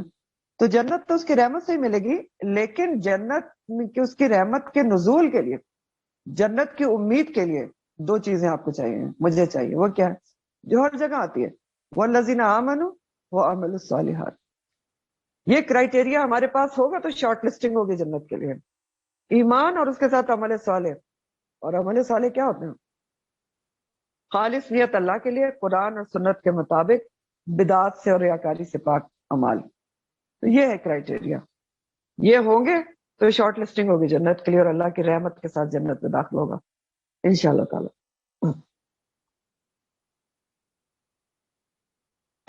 پھر بہت خوبصورت آیت ہے، وَإِن يَمْسَسْكَ اللَّهُ بِالضُّرٍّ، اور اگر پہنچائے تجھ کو اللہ تعالیٰ کوئی نقصان، فَلَا كَاشِفَ لَهُ إِلَّا هُوَ، تو نہیں کوئی دور کرنے والا اس کے لیے مگر وہی. کاشفہ کا لفظ میں کشف سے، کشفہ سے، اس کا مطلب ہوتا ہے کہ ایک چیز کو ہٹا کر دوسری کو سامنے لانا، بے نقاب کرنا. تو اگر اللہ تعالیٰ کوئی نقصان کسی کو دینا چاہے تو اس کو کوئی ہٹانے والا، دور کرنے والا نہیں مگر وہی دور کر سکتا ہے، اسی کی ذات دور کر سکتی ہے. وَإِن يَمْسَسْكَ بِخَيْرٍ، اور اگر وہ پہنچائے تجھ کو کوئی خیر بلائی، فَهُوَ عَلَى كُلِّ شَيْءٍ قَدِيرٌ، تو وہ ہر چیز پر قادر ہے، ہر چیز پر قادر ہے. تو در کا جو لفظ یہاں پر آیا نا، یاد رکھیں کہ در کئی چیزوں کے لیے استعمال ہوتا ہے، کئی چیزوں کے نقصان کے لیے استعمال ہوتا ہے. کوئی جان میں نقصان، کوئی بدن میں نقصان، کوئی عقل میں نقصان، مال میں نقصان، امن میں نقصان. ٹھیک ہے، یہ کوئی تکلیف، کوئی آزمائش، اس سب کے لیے در کا لفظ آتا ہے. مصیبت اور آزمائش کے لیے بھی آتا ہے. تو کہا کیا جا رہا ہے کہ ہر قسم کے نفع نقصان کا مالک کون ہے؟ اللہ تعالیٰ ہے. ہر قسم کا نفع نقصان اللہ سبحانہ تعالیٰ کے ہاتھ میں ہے. یہ آیت آپ کو یہ بتا رہی ہے. اور اس آیت سے ہر قسم کے شرک کی جڑ کٹ جاتی ہے، جڑ کٹ جاتی ہے. کہ جب انسان کو یقین ہو جائے نا کہ دکھ درد کا سب دور کرنے والا، یہ ایمان پکا ہو جائے نا کہ میری ہر مصیبت کو دور کرنے والا، ہر نقصان کو پورا کرنے والا، فائدہ پہنچانے والا کی ذات صرف اللہ تعالیٰ کی ہے، اور کوئی دنیا کی طاقت مل کر بھی، سارے مل بھی جائیں تو مجھے نقصان نہیں پہنچا سکتے، اور سارے مل بھی جائیں تو مجھے فائدہ نہیں پہنچا سکتے. تو پھر انسان صرف اللہ تعالیٰ کا حکم دیتا ہے، ہر قسم کے شرک سے بچ جاتا ہے. اور صرف شرک سے نہیں بچ جاتا، ہر قسم کے خوف اور وسوسوں سے بھی بچ جاتا ہے. ہاں؟ یہ پھر ڈر خوف بھی سارے ختم ہو جاتے ہیں کہ یہ ہو گیا تو پھر کیا ہوگا، اور یہ ہو گیا فلاں ناراض ہو گیا تو کیا ہوگا، اور وہ ناراض ہو گیا تو میری پروموشن نہیں ہوگی، اور فلاں ناراض ہو گیا تو عہدہ نہیں ملے گا، وہ تو میری تو نوکری چھوٹ جائے گی. یہ سارے اندیشے ختم ہو جاتے ہیں جب اس پر یقین ہو جائے. وَإِن يَمْسَسْكَ اللَّهُ بِضُرٍّ فَلَا كَاشِفَ لَهُ إِلَّا هُوَ، سب کچھ دور ہو جاتا ہے، سارے انسان بے فکر ہو جاتے ہیں.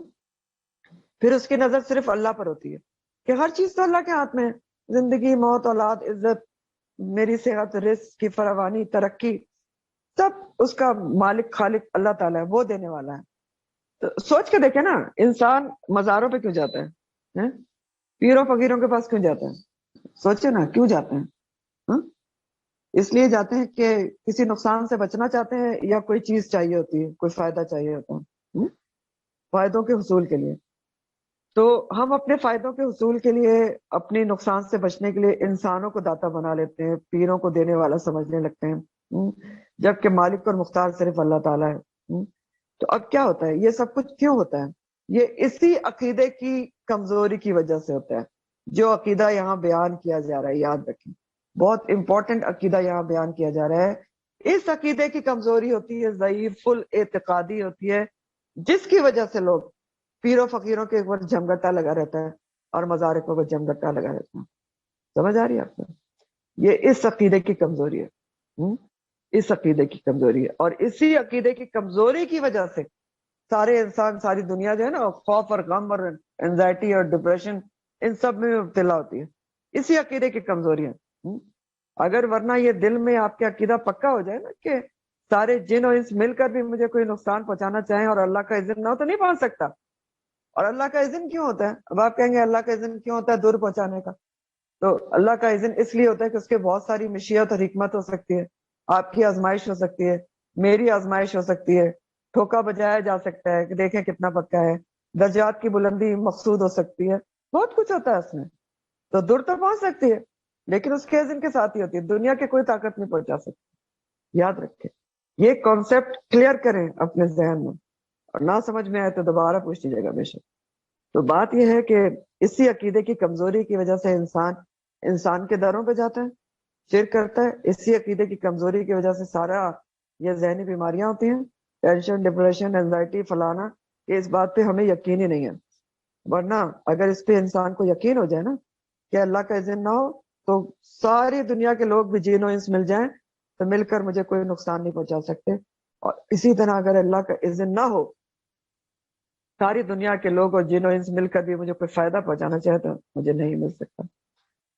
تو صرف اگر یہ ایک بات سمجھ میں آ جائے تو انسان کبھی بھی اللہ کے سوا کسی کے آگے نہ جھکے، اللہ کے سوا کسی کے پاس مانگنے نہ جائے، کسی کو دینے والا نہیں سمجھے، اور پھر انسان بہادر اور دلیر بھی ہو جاتا ہے، یہ ساری ٹینشن، ڈپریشن اور فکروں سے آزاد ہو جاتا ہے.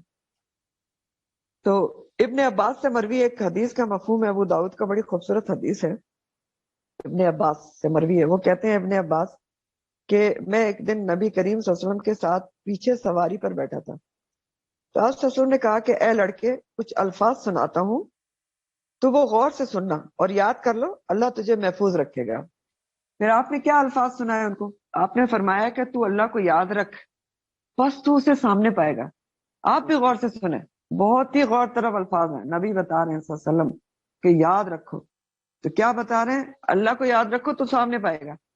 اور یہ یہاں تک تو حدیث کے الفاظ ہیں. میں آپ کو کچھ شیئرنگ کرنا چاہتی ہوں. آپ یقین کریں کہ میں نے جب اس ٹوٹکے کو اپنایا ہے نا کہ اللہ کو یاد کرے اور ناممکنات چیزیں وہ ممکنہ ہو کے میرے سامنے آئی ہیں.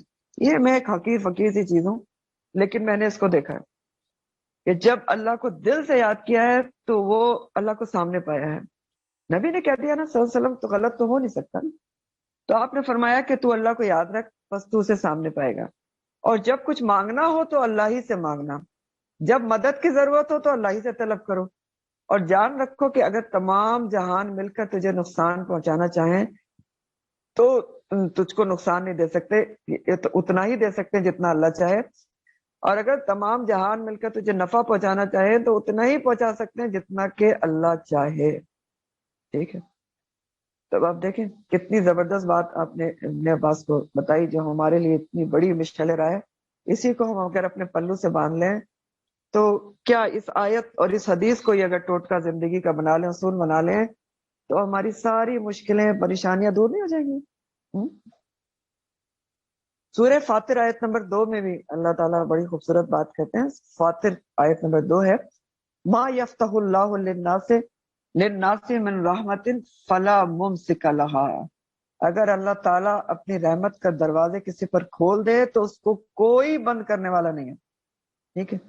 اور وما یمسک فلا مرسل له من بعدہ، اور اگر وہ کسی کے اوپر اپنی رحمت کا دروازہ بند کر دے تو کوئی دنیا کی طاقت اس کو کھول نہیں سکتی. وَهُوَ الحکیم الخبیر، اور وَهُوَ العزیز الحکیم، اور وہ زبردست بھی اور حکمت والا بھی ہے.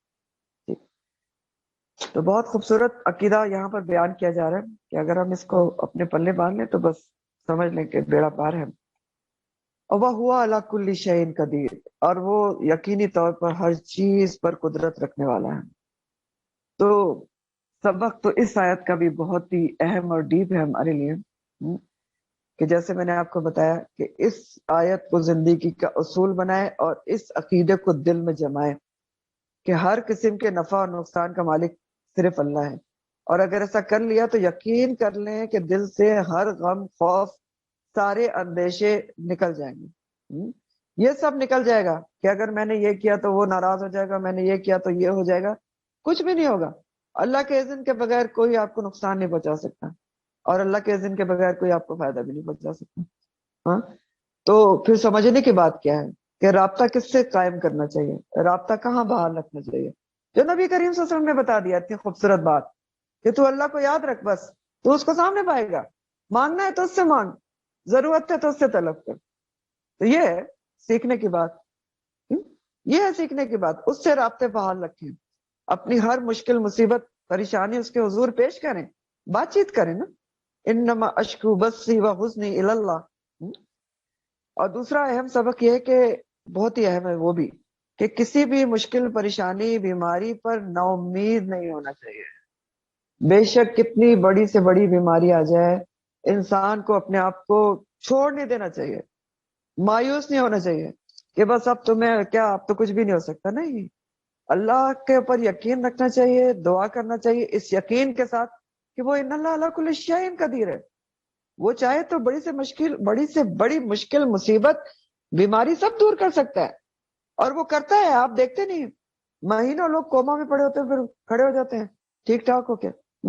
دل جو ہے بند ہو کر چلنا شروع ہو جاتے ہیں. یہ سب ہم دنیا میں دیکھتے رہتے ہیں نا. ڈاکٹر جواب دے دیتے ہیں اور رپورٹیں کلیئر آ جاتی ہیں. ہوتا ہے کہ نہیں ہوتا؟ ملبے میں سے لوگ پتہ نہیں 20 دن کے بعد زندہ نکل آتے ہیں. تو یہ سب تو اللہ دکھا رہا ہوتا ہے کہ وہ علی کل شیء قدیر ہے، تو اس سے مایوس ہونے کی ضرورت تو نہیں ہے.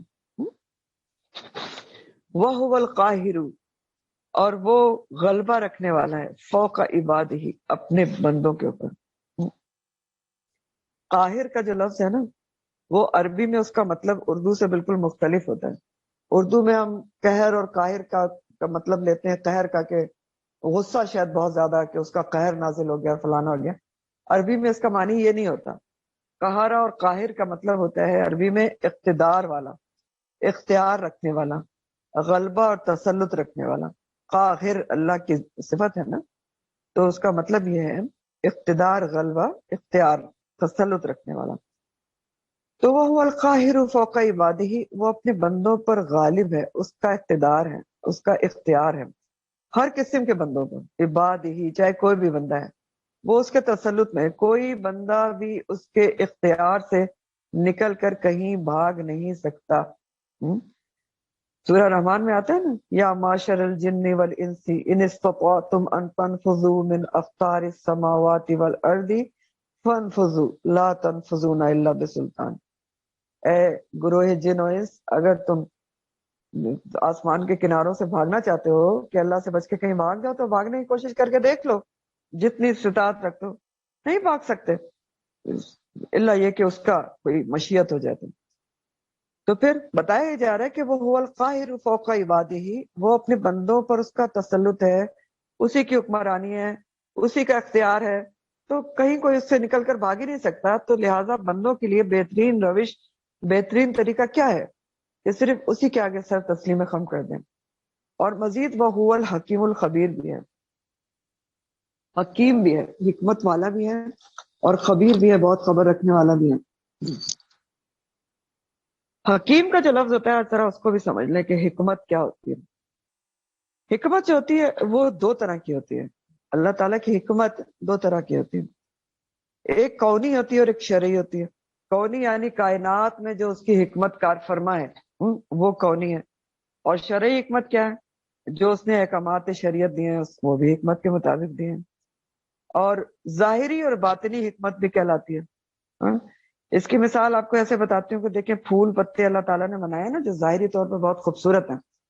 تو اب ظاہری حکمت کیا ہے اس میں؟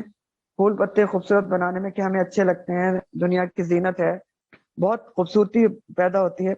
لیکن ان سب کی پھول پتوں کی پودوں کی باطنی حکمت بھی ہے. وہ کیا ہے کہ آکسیجن پرووائڈر ہیں، انوائرمنٹ میں ان کا ایک بہت بڑا رول ہے. تو یہ اللہ تعالیٰ کی کونی، ظاہری اور باطنی حکمت کائنات میں. ٹھیک ہو گیا. اسی طرح شرعی احکامات جو ہیں اس کی بھی حکمتیں ہوتی ہیں، اور وہ بھی ظاہری بھی ہوتی ہیں اور باطنی بھی ہوتی ہیں شرعی احکامات میں بھی. وہ کیسے؟ آپ دیکھیں جیسے نماز ہے، اب اس کی ظاہری حکمت کیا ہے؟ انسان ڈسپلن سیکھتا ہے، سونے جاگنے کے ٹائمنگ سیکھتا ہے، اللہ کے آگے جھکنا سیکھتا ہے. ٹھیک ہے. اور باطنی حکمت کیا ہے اس کی؟ ظاہری حکمتیں اور بھی ہیں، ویسے میڈیکلی بھی ہیں، آپ کو بہت ساری بتا سکتے ہیں میں، کہ آپ کے جوائنٹ پین کبھی نہیں ہوتا اگر آپ نمازی ہو. اور آپ جو سجدے میں جاتے ہیں نا، اس کے برین سپلائی آپ کی خون کی زیادہ ہوتی ہے اس میں. اور آپ کو پتا ہے آج کل چائنا میں جن کو آئی سائٹ ویک ہوتی ہے یا برین کے کوئی پرابلمس ہیں، تو وہ ان سجدے کی پوزیشن بتاتے ہیں کہ سجدے کی پوزیشن میں کم از کم 5 منٹ دن میں 3 دفعہ جائیں. اللہ تعالیٰ نے ہمیں ویسے ہی بتا دیا کہ دن میں 5 دفعہ آپ کتنے سجدے کریں. تو ظاہری حکمتیں بھی بہت ساری ہیں، لیکن نماز کی باطنی حکمت کیا ہے؟ گناہوں سے دور کرتی ہے. وضو کرنے سے سارے گناہ دھل جاتے ہیں. ایک نماز سے دوسری نماز کے درمیان گناہ دھل جاتے ہیں. اسی طرح بے پناہ اجر و ثواب ہے اور قرآن کے مطابق برائی اور بے حیائی سے روکتی ہے. پھر حکمت جو ہوتی ہے نا، ایک تو یہ حکمت ہوتی ہے بمانی حکمت والا ہے، حکیم کہا ہے نا آپ کو. تو ایک معنی تو یہ ہوتا ہے کہ اللہ تعالیٰ حکیم ہے یعنی حکمت والا ہے. تو حکمت تو میں نے آپ کو بتا دی اس کی دو طرح کی. اچھا، حکیم بمانی حاکم بھی ہوتا ہے. حکیم کا لفظ حاکم سے بھی ہے، یعنی اسی کا حکم چلتا ہے، وہ حاکم ہے ہر چیز پر.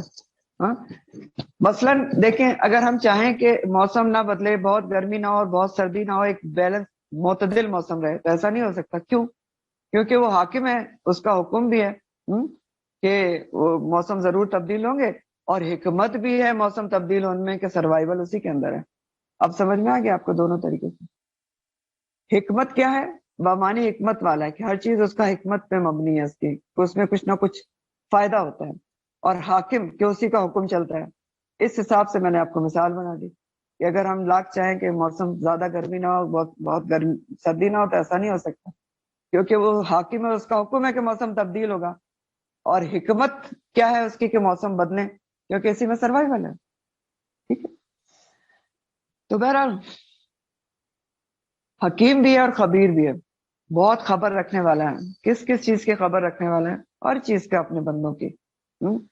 ظاہر باطن، اندر باہر، دل کے وسوسے، خیالات، آپ کی آرزویں، میری آرزویں، میری دعائیں، کیا ہمارے گولز ہیں، کیا ایمز ہیں، کیا کوششیں ہیں، سب جانتا ہے، خبیر ہے نا. اور شہرک کے قریب بھی ہے. سورہ قاف کی آیت ہے نا، وَلَقَدْ خَلَقْنَا الْإِنسَانَ وَنَعْلَمُ مَا تُوَسْوِسُ بِهِ نَفْسُهُ وَنَحْنُ أَقْرَبُ إِلَيْهِ مِنْ حَبْلِ الْوَرِيدِ. ہم نے البتہ تحقیق انسان کو بنایا ہے. اللہ تعالیٰ کہتے ہیں تم کیا سمجھتے ہو، بنایا میں نے. میں جانتا ہوں جو تمہارے دل میں وسوسہ بھی آتا ہے، اور میں تو تم سے شہرک سے بھی زیادہ قریب ہوں علم کے لحاظ سے، کہ تمہارے دلوں کے حال بھی جانتا ہوں. تو وہ حکیم اور خبیر ہونے کے ناطے اپنے سب بندوں کے حالات سے پوری طرح باخبر ہے، اور خوب سمجھتا بھی ہے کس کو کس وقت کیا چیز دینا مناسب ہے، کس وقت دینا مناسب نہیں ہے، کس کی کس وقت آزمائش کرنی ہے، کس وقت نہیں کرنی. یہ ساری چیزیں اسی کو پتا ہے. اب اس کا کنیکشن آپ کو پچھلی آیت سے سمجھ جانا چاہیے. ٹھیک ہے، اس بات سے سمجھ جانا چاہیے کہ یہ جو اللہ تعالیٰ نے کہا نا کہ وَإِن يَمْسَسْكَ اللَّهُ بِضُرٍّ فَلَا كَاشِفَ لَهُ إِلَّا هُوَ وَإِن يَمْسَسْكَ بِخَيْرٍ فَهُوَ عَلَى كُلِّ شَيْءٍ قَدِيرٌ وَهُوَ الْقَاهِرُ فَوْقَ عِبَادِهِ وَهُوَ الْحَكِيمُ الْخَبِيرُ. یہ سب کنیکشن میں ہے کہ اس کو سب پتا ہے کہ کس بندے کی میں نے کس کو کب کیا دینا ہے. آپ لاکھ دعا کریں، اگر آپ کے لیے وہ اچھی نہیں ہے چیز، تو اللہ تعالیٰ اس وقت نہیں دے گا. آپ کے اوپر اگر آزمائش کوئی آنی ہے، میرے اوپر آنی ہے، اور اللہ تعالیٰ کی اس میں کوئی حکمت مصلحت ہے، پتہ نہیں کیا وہ درجہ دینا چاہتا ہے، گناہوں کو دھونا چاہتا ہے. آپ کو پتہ ہے کہ حدیث کا مفہوم ہے نا کہ ایک کانٹا بھی اگر مومن کو چپتا ہے تو گناہ دھل جاتے ہیں. تو اگر کوئی بڑی بیماری ہے تو گناہ کتنے دھلیں گے؟ بالکل ہی پاک صاف ہو کے اللہ تعالیٰ بلائیں گے. تو یہ سب چیزیں سوچنے کی ہوتی ہیں کہ حکمت ہوتی ہے اس میں، ورنہ اللہ تعالیٰ خامخواہ کسی کو در نہیں پہنچاتا. ٹھیک ہے، اس کو پتا ہے نا، حکیم اور خبیر ہے. اس کو پتا ہے کہ میرے بندے کو، کس بندے کو میں نے کس درجے پر لے کے جانا ہے، اس نے کون سا بڑا کام کرنا ہے جس کے لیے میں نے اس کو آزمانا ہی ہے، دیکھنا ہے کہ پکا ہے کہ ہے نہیں. ٹھیک، تو یہ سب اس کو پتا ہوتا ہے. اس لیے بندوں کے لیے پسندیدہ طریقہ کیا ہے کہ اس کی حکمت اور مشیت کے آگے راضی بارضا رہیں. سمپل ٹوٹکا ہے کہ وہ جو کر رہے ہیں اس پر انسان راضی رہے. پھر فرمایا گیا کہ قل، ان سے پوچھئے، ان سے کہہ دیجئے، یہی مشرکین مکہ سے آپ پوچھئے نبی کریم صلی اللہ علیہ وسلم، ایو شیء اکبر شہادۃ، بتاؤ ذرا کون سی چیز سب سے زیادہ بڑی ہے گواہی کے لحاظ سے. تو اب یہ کیا بات کی جا رہی ہے؟ ایکچولی اس آیت میں نا کفار مکہ کے ایک اعتراض کا جواب دیا گیا ہے کہ جب انہوں نے آپ صلی اللہ علیہ وسلم سے مطالبہ کیا تھا کہ آپ اپنی رسالت کی کوئی گواہی لائیں، ٹھیک ہے، کوئی فرشتہ آ کے ہمیں گواہی دے کہ آپ اللہ کے رسول ہیں تو پھر ہم مانیں گے، آ کے بتائے. تو اللہ تعالیٰ نے اس پر یہ جواب دیا، آپ ان سے پہلے یہ پوچھیں، اللہ پہلے تم یہ بتاؤ کہ تمہاری نظر میں سب سے بڑی گواہی ہے کس کی، تو پھر گواہی دے دی جائے گی. پہلے یہ بتاؤ کہ سب سے بڑی سچی گواہی کس کی ہے؟ قل ای شیء اکبر شہادہ، ان سے یہ پوچھیں تو قل اللہ، پھر آپ قل اللہ، آپ کہہ دیجئے کہ اللہ کی گواہی سب سے بڑی ہے۔ آپ ہی کے زبانی جواب دیا گیا کہ آپ ان کو بتا دیجئے کہ تم گواہی مانگ رہے ہو تو سب سے پہلے تو یہ سمجھ لو کہ گواہی سب سے بڑی کس کی ہے؟ اللہ کی گواہی سب سے بڑی ہے۔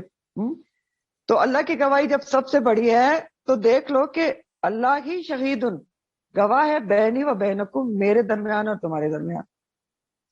یعنی یہ پوچھا گیا کہ ان سے پوچھیں سب سے بڑی گواہی، سچی گواہی کس کی ہے؟ جواب دیا گیا کہ اللہ کی گواہی سب سے بڑی ہے۔ ٹھیک ہے، پھر بتایا گیا کہ جب اللہ کی گواہی سب سے بڑی ہے تو اللہ تعالیٰ تو گواہ ہے میرے اور تمہارے درمیان کہ میں اللہ کا رسول ہوں۔ تو اب بتاؤ کس کی گواہی چاہیے تمہیں؟ تو یہ جو گواہی ہوتی ہے نا، یہ شہادت دو ٹائپس کی ہوتی ہے۔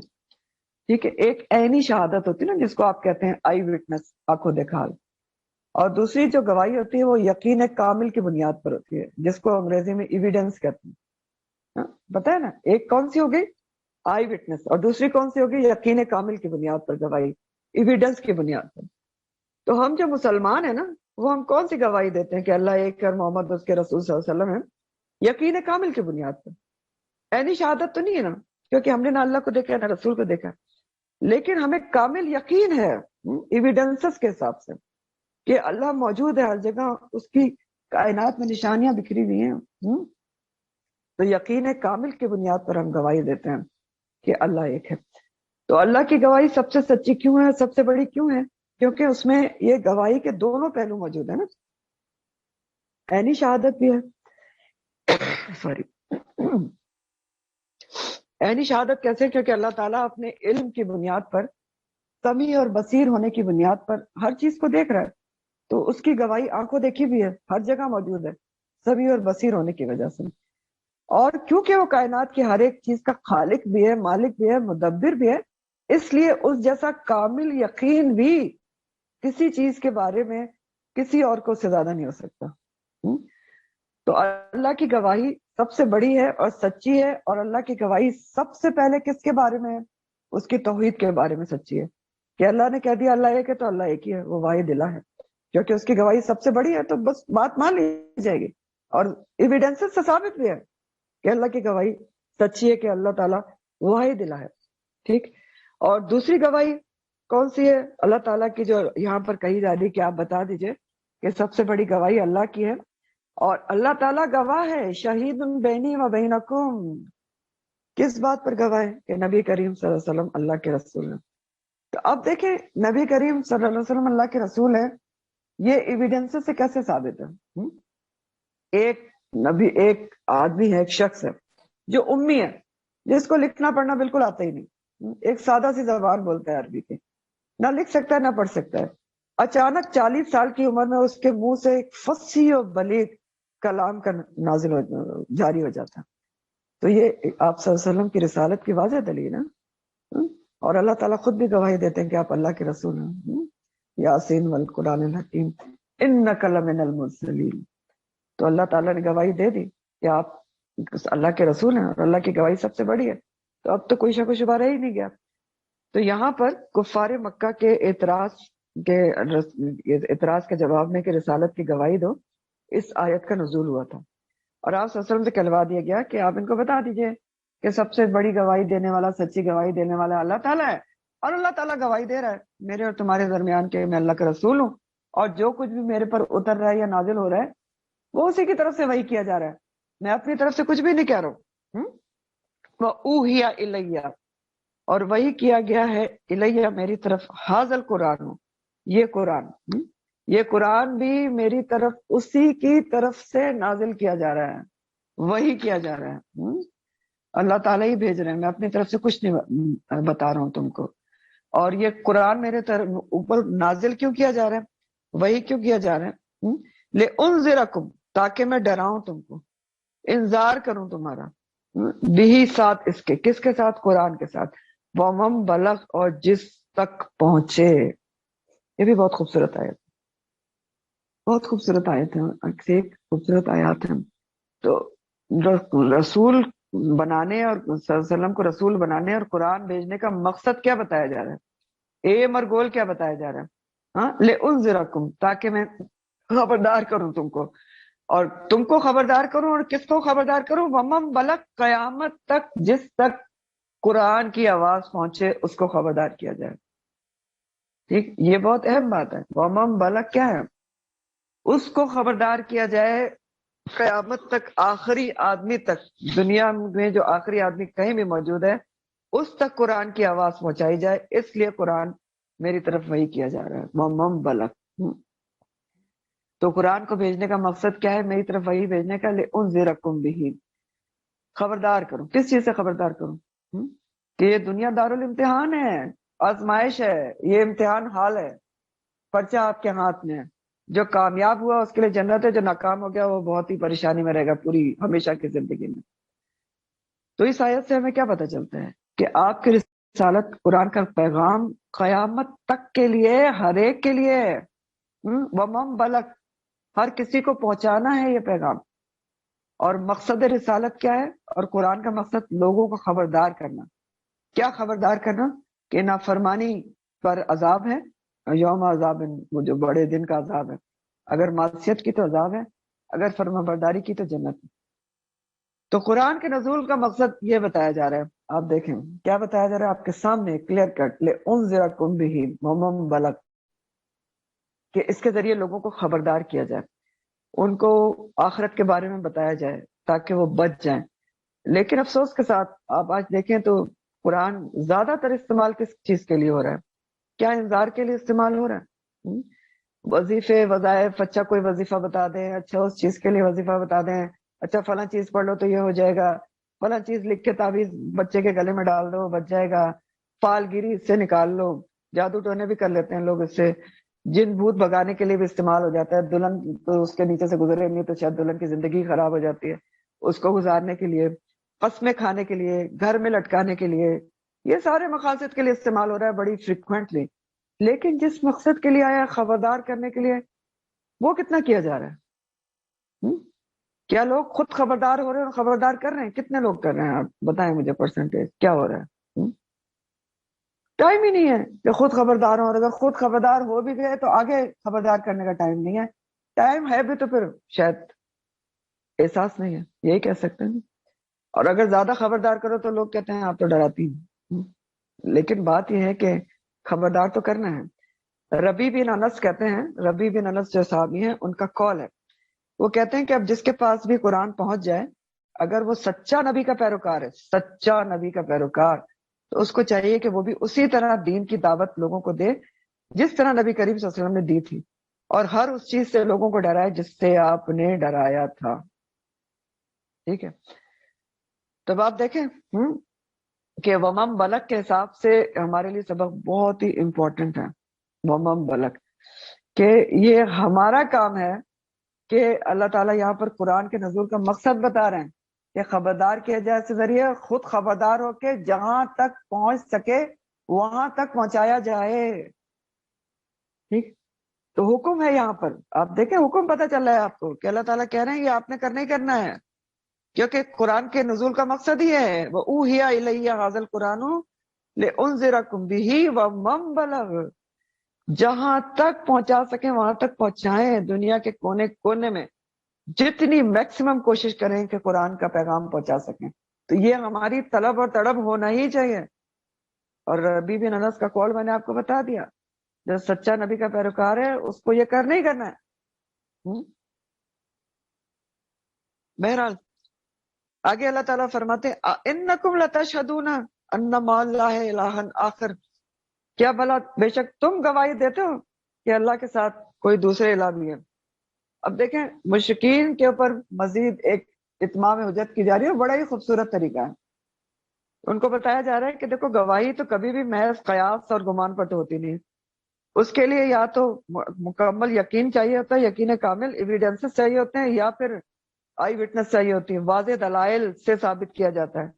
تو اب تم بتاؤ ذرا مشرکین مکہ کہ تمہارے پاس تمہارے معبودوں کے متعلق کون سی ایسی گواہی ہے، کون سے ایسے ثبوت اور دلیل موجود ہیں کہ اللہ کے سوا کوئی دوسرا بھی الہ موجود ہے. تم تو بڑی گواہیاں مانگ رہے ہو، پہلے تم تو بتاؤ. اتنا پیارا انداز ہے نا کہ تم تو پہلے بتاؤ انکم لتشہدون، کیا تم گواہی دیتے ہو کہ ان مع اللہ الہ آخر، کہ اللہ کے ساتھ کوئی دوسرے الہ بھی ہیں؟ تم تو گواہی دو نا پہلے، لاؤ شہادت، کوئی ایویڈنس لے آؤ، کوئی آئی وٹنس لے آؤ، بتاؤ ذرا، بعد میں گواہیاں مانگنا۔ تو قل لا اشہدو، آپ کہہ دیجئے کہ نہیں میں تو اس قسم کی کوئی گواہی نہیں دیتا۔ یعنی آپ صلی اللہ علیہ وسلم سے کہا جا رہا ہے کہ آپ ان مشرکین کے اوپر اپنا عقیدہ کلیئر کٹ ظاہر کر دیں، بتا دیں کہ تم تو کیا گواہی دو گے، میں تو اس قسم کی کوئی گواہی نہیں دے سکتا کہ اللہ کے سوا کوئی دوسرا الہ بھی ہے، ہو ہی نہیں سکتا ایسا۔ میں تو صرف یہ گواہی دیتا ہوں کہ قل انما ہوا الہ واحد، کہ بے شک اللہ تعالیٰ ہی واحد الہ ہے، وہ اننی، اور بے شک میں بری ذمہ ہوں، مما، اس سے جو تشرکون تم شریک ٹھہراتے ہو۔ یعنی میں تو یہ کلیئر کٹ گواہی دیتا ہوں کہ اللہ کے سوا کوئی الہ نہیں ہے، وہ واحد الہ ہے، اور اس کے باوجود بھی، اتنی کوشش اور اتنے دلائل دینے کے باوجود بھی، سمجھانے کے باوجود بھی، تمہیں اگر بات سمجھ میں نہیں آتی تو میں تو تمہارے شرک سے بیزار ہوں، میرا تم سے کوئی واسطہ نہیں، میرا تم سے اعلان برات ہے، بریون۔ تو اس میں بھی ہمارے لیے سبق ہے۔ کیا سبق ہے؟ کہ شرک سے صرف بچنا ہی ضروری نہیں ہے، بلکہ شرک کرنے والوں سے اعلان برات بھی ضروری ہے۔ ٹھیک ہے نا؟ یہی سے سمجھ آ رہی ہے نا؟ شرک سے بچنا صرف ضروری نہیں ہے، شرک کرنے والوں سے اعلان برات بھی بہت ضروری ہے، کہ جو شرک کر رہے ہیں ان سے میرا کوئی واسطہ نہیں ہے۔ پھر اللہ تعالیٰ فرماتے ہیں الذین آتیناہم الکتاب، بے شک وہ لوگ جن کو ہم نے کتاب دی۔ یہ کون لوگ ہوتے ہیں جن کو کتاب دی؟ یہود و نصارہ کی بات ہوتی ہے، تو اور خاص طور پر یہود کی ہوتی ہیں۔ تو بے شک وہ لوگ جن کو ہم نے کتاب دی، یعرفونہ، وہ پہچانتے ہیں اس کو، کس کو؟ نبی کریم صلی اللہ علیہ وسلم کو۔ کیسے پہچانتے ہیں؟ کما یعرفون ابناہم، ایسے پہچانتے ہیں جیسے اپنے بیٹوں کو پہچانتے ہیں۔ یعرفونہ کا لفظ جو ہے نا عرفہ سے ہے، تعارف جس سے ہوتا ہے، اور معرفت ہوتی ہے علامات سے پہچاننا۔ تو اصل میں اب یہ کیوں کہا جا رہا ہے؟ آپ دیکھیں جو مشرکین مکہ نے آپ صلی اللہ علیہ وسلم سے کہا تھا، ایک اور حجت دی تھی کہ دیکھیں ہم نے تو اہل کتاب سے پوچھا ہے کہ وہ آپ کہتے ہیں کہ ان کی کتابوں میں آپ کی نشانیاں موجود ہیں، تو وہ تو کہتے ہیں کہ نہیں ہماری کتاب میں کوئی نشانی نہیں ہے، یہ بھی انہوں نے کہا تھا۔ تو اب یہ تو آپ پیچھے پڑ چکے ہیں کہ وہ تو جان بوجھ کے چھپاتے تھے، کتمان حق کرتے تھے نا، نشانیاں تو ان کے اتنی تھی کہ وہ اچھی طرح ان کو پتا تھا کہ آپ سچے نبی ہیں، آخری نبی ہیں، لیکن جب ان سے مشرکین پوچھتے تھے تو کہتے تھے نہیں ہمیں کوئی نہیں پتا، کوئی نشانی نہیں ہے، عجیب عجیب باتیں کرتے تھے۔ تو اس کا یہ جواب اللہ تعالیٰ پول کھول رہے ہیں اہل کتاب کا، کہ ان کو تو سب پتا ہے، وہ تو جھوٹ بولتے ہیں، کتمان حق کرتے ہیں، وہ تو نبی صلی اللہ علیہ وسلم کو ایسے پہچانتے ہیں جیسے انسان اپنے بیٹوں کو پہچانتا ہے، بلکہ اس سے بھی زیادہ۔ بیٹوں کو انسان کیسے پہچانتا ہے؟ اپنی اولاد کو لاکھوں کے مجمع میں بھی پہچان سکتا ہے نا، کچھ نشانیوں سے، اندھا بھی پہچان لیتے ہیں، آواز سے، کچھ ٹٹول کے، کسی بھی طریقے سے، جسمانی ساخت وغیرہ سے۔ تو اللہ تعالیٰ ان کا پول کھول رہے ہیں کہ یہ تو جھوٹ بولتے ہیں، کتمان حق کرتے ہیں، ورنہ تو ان کی کتابوں میں اتنی نشانیاں واضح موجود ہیں کہ یہ آپ کو ایسے پہچانتے ہیں جیسے انسان اپنی اولاد کو پہچانتا ہے۔ لیکن یہ جو آپ کے ساتھ ایسی باتیں کرتے ہیں، ایمان لانے نہ لانے دے رہے ہیں، اس کی وجوہات اور ہیں، قومی عصیبت ہے، بغضی انات ہے، ہٹ درمی ہے، کہ آخری نبی بنی اسرائیل میں سے کیوں نہیں آیا اور بنی اسماعیل میں سے کیوں آ گیا؟ یہی انات تھا نا یہود کو، وہ اس انتظار میں بیٹھے تھے کہ آخری نبی بھی بنی اسرائیل سے آئیں گے، کہتے بھی تھے مشرکین سے کہ آخری نبی آئیں گے تو ہم ان کے ساتھ مل کر تم پہ قابو پائیں گے۔ تو نبی تو صلی اللہ علیہ وسلم وہاں سے مبعوث ہو گئے بنی اسماعیل میں سے، تو اب ان کو بہت زیادہ غصہ تھا کہ یہ تو ان کو امی سمجھتے تھے، کمتر حقیر سمجھتے تھے عرب کو، عربی لوگوں کو، اس میں سے آخری نبی اٹھا دیے گئے۔ یہ تھی ساری قومی عصیبت، بغض اور اناد، ہٹ درمی اور چودراہٹ۔ تو اللہ تعالیٰ ان کا پول کھول رہے ہیں اور کہہ رہے ہیں کہ الذین خسروا انفسهم فهم لا یؤمنون۔ دوبارہ یہ بات آئی ہے کہ وہ لوگ جنہوں نے طے کر لیا ہے کہ انہوں نے اپنی جانوں کو خسارے میں ڈالنا ہے، تو وہ ایمان نہیں لائیں گے، ایمان لا کر دیں گے نہیں۔ جو جان بوجھ کر اپنے آپ کو نقصان میں ڈالنا چاہتے ہیں نا، آخرت کا خسارہ اٹھانا چاہتے ہیں، تو ان کو دنیا کی کوئی طاقت جو ہے وہ ہدایت پر نہیں لا سکتی۔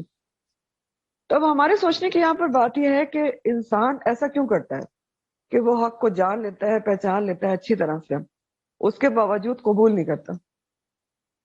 حق کیا ہوتا ہے؟ اللہ تعالیٰ کے احکامات کی بات کر رہی ہوں کہ اللہ تعالیٰ کے احکامات کو ہمیں پتا ہوتا ہے کہ یہ اللہ کا حکم ہے، اچھی طرح پتا ہوتا ہے، جانتے ہیں کہ یہ حکم ہے، ہم نے ایسا کرنا ہے، اس کے باوجود عمل نہیں کرتے. ایسا کیوں ہوتا ہے؟ اس کی وجوہات کیا ہوتی ہیں؟ دیکھنا چاہیے نا، کیونکہ یہاں اللہ تعالیٰ یہی تو کہہ رہے ہیں کہ وہ جانتے بوجھتے ہیں، پہچانتے ہیں، پھر بھی مانتے نہیں ہیں.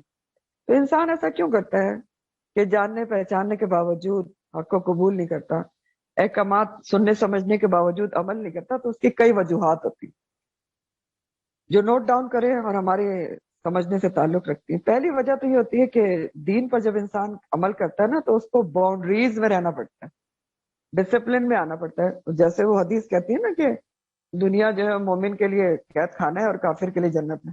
تو قید خانہ کیوں کہا گیا اس کے اندر؟ اس لیے کہا گیا ہے جو قید خانہ ہوتا ہے نا اس کا ڈسپلن ہوتا ہے نا کہ آپ نے ایسے کپڑے پہننے، ایسے نہیں پہننے، آپ نے یہ کھانا ہے یہ نہیں کھانا، اس وقت باہر جانا ہے اس وقت نہیں جانا. تو جب انسان دین پر چلتا ہے تو اس کے اوپر بھی باؤنڈریز ہوتی ہے نا.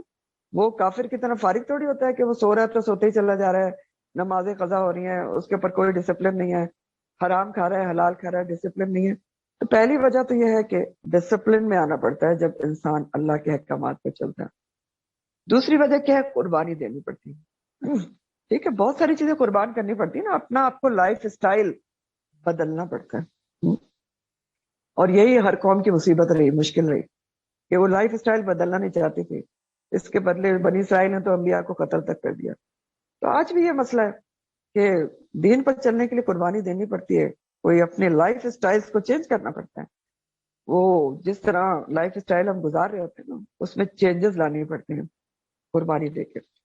نمبر 3 وجہ ہوتی ہے کہ اپنے آپ کو بڑائی کے مقام سے اتارنا پڑتا ہے. بڑائی کے مقام سے یعنی اپنے اندر سے یہ انا ختم کرنی پڑتی ہے.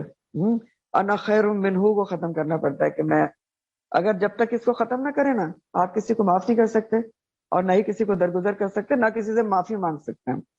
تو یہ بھی ایک بہت بڑی وجہ ہے کہ انسان اللہ کے حکم کو جاننے ماننے کے باوجود، سمجھنے کے باوجود عمل نہیں کرتا.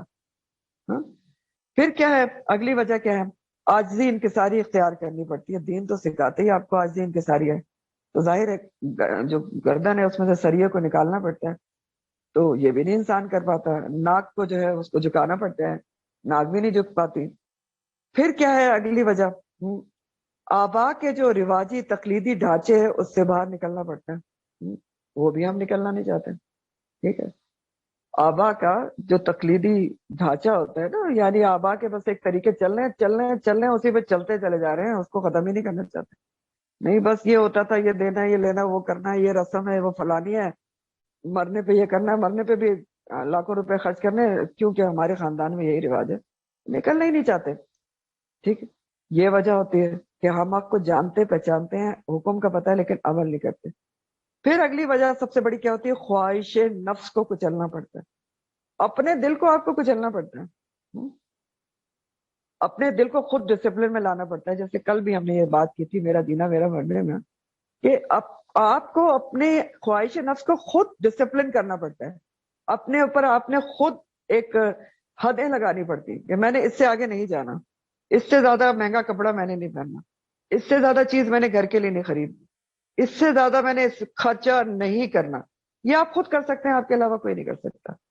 تو یہ ہم کر ہی نہیں پاتے ہیں، خواہش نفس کو کچل ہی نہیں پاتے ہیں، خواہش نفس کے آگے گھٹنے ٹیک دیتے ہیں. پھر اگلی وجہ لوگوں کے ڈر کو نکالنا پڑتا ہے، وہ بھی کسی صورت سے ہم نکال ہی نہیں پاتے ہیں. اللہ سے اتنا نہیں ڈرتے جتنا لوگوں سے ڈرتے ہیں. پھر دین کی خاطر دنیاوی فائدوں کو چھوڑنا پڑتا ہے. ٹھیک، دین کی خاطر دنیا کے فائدوں کو چھوڑنا پڑتا ہے. یہ سب چیز ہوتی ہے. تو بہرحال اللہ تعالیٰ کہہ رہے ہیں کہ الذین خسروا انفسهم فهم لا یؤمنون. تو اب خسارہ یہاں پر بھی کیا ہے؟ وہی اخروی خسارہ ہے کہ انسان یہ سب دنیاوی فائدوں کے پیچھے، دنیاوی چیزوں کے پیچھے نہ قربانی دے، نہ اپنے آپ کو بڑائی کے مقام سے اتارے، نہ عاجزی انکساری اختیار کرے، نہ دین کی خاطر کوئی قربانی، کچھ نہ ڈسپلن میں لائے اپنے آپ کو. تو پھر کیا ہوگا؟ خدا نہ خاصہ پھر خسارہ ہے. اور خسارہ پھر وہ ہمیشہ کی زندگی کا ہوتا ہے. تو بہرحال یہود کے لیے کہا جا رہا ہے خاص کانٹیکس میں، جو خاص کانٹیکس ہے کہ یہ ایسے پہچانتے ہیں نبی کریم صلی اللہ علیہ وسلم کو جیسے اپنے بچوں کو پہچانتے ہیں، لیکن پھر بھی ان لوگوں نے اپنے آپ کو خسارے میں ڈالنے کا ارادہ کیا ہوا ہے، اس لیے یہ ایمان نہیں لائیں گے۔ تو یہود میں سے بہت کم لوگ ایمان لائے تھے، اور یہ وہ تھے واقعی جنہوں نے حق کو پہچان کر چھپایا نہیں اور آپ صلی اللہ علیہ وسلم کی نشانیاں دیکھ کر ایمان لیا۔ تو اس میں ایک تو عبداللہ بن سلام، یہود عالم بہت مشہور ہیں، وہ ایمان لائے تھے۔ اور ان سے حضرت عمر رضی اللہ تعالیٰ عنہ نے پوچھا تھا کہ قرآن میں اللہ تعالیٰ نے ہمیں خبر دی ہے کہ آپ لوگ نبی صلی اللہ علیہ وسلم کو اپنے بیٹوں سے زیادہ پہچانتے ہیں، تو اللہ تعالیٰ نے ایسا کیوں کہا ہے؟ تو انہوں نے کہا کہ بالکل اللہ تعالیٰ نے صحیح کہا ہے کہ ہم نے نبی کریم صلی اللہ علیہ وسلم کو ان کی نشانیاں اتنی زیادہ ہیں کہ ہم ان کو اپنے بیٹوں سے زیادہ پہچانتے ہیں اور یقین رکھتے ہیں آپ اللہ کے آخری رسول ہیں، ٹھیک ہے۔ اسی طرح ایک زید بن سایہ تھے، یہ بھی یہود عالم تھے، وہ بھی مسلمان ہوئے تھے، تو وہ بھی کہتے ہیں کہ میں نے بھی آپ صلی اللہ علیہ وسلم کو اپنی کتابوں میں موجود نشانیوں سے پہچانا، اور ایک نشانی رہ گئی تھی تو اس کا میں نے تجربہ کیا اور ایمان لے آیا۔ اور وہ نشانی کیا تھی جو رہ گئی، اس کا تجربہ کیا؟ وہ کہتے ہیں وہ یہ تھی کہ آپ کا حلم آپ کے غصے پر غالب رہے گا۔ حلم کیا ہوتا ہے؟ بردباری۔ تو یہ نشانی بھی انہوں نے دیکھ لی اور وہ ایمان لے آئے۔ تو بہرحال خروئی خسارہ پانے والا کس کو بتایا جا رہا ہے یہاں پر؟ جو حق کو جاننے پہچاننے کے باوجود، احکامات کو سننے سمجھنے کے باوجود عمل نہیں کرتے۔ تو آخر دعوانا الحمدللہ رب العالمین، سبحانک اللہم و بحمدک، نشہد ان لا الہ الا انت، نستغفرک و نتوب الیک۔ سبحان ربک رب العزت عما یصفون وسلام علی المرسلین، الحمدللہ رب العالمین۔ السلام علیکم ورحمۃ اللہ وبرکاتہ۔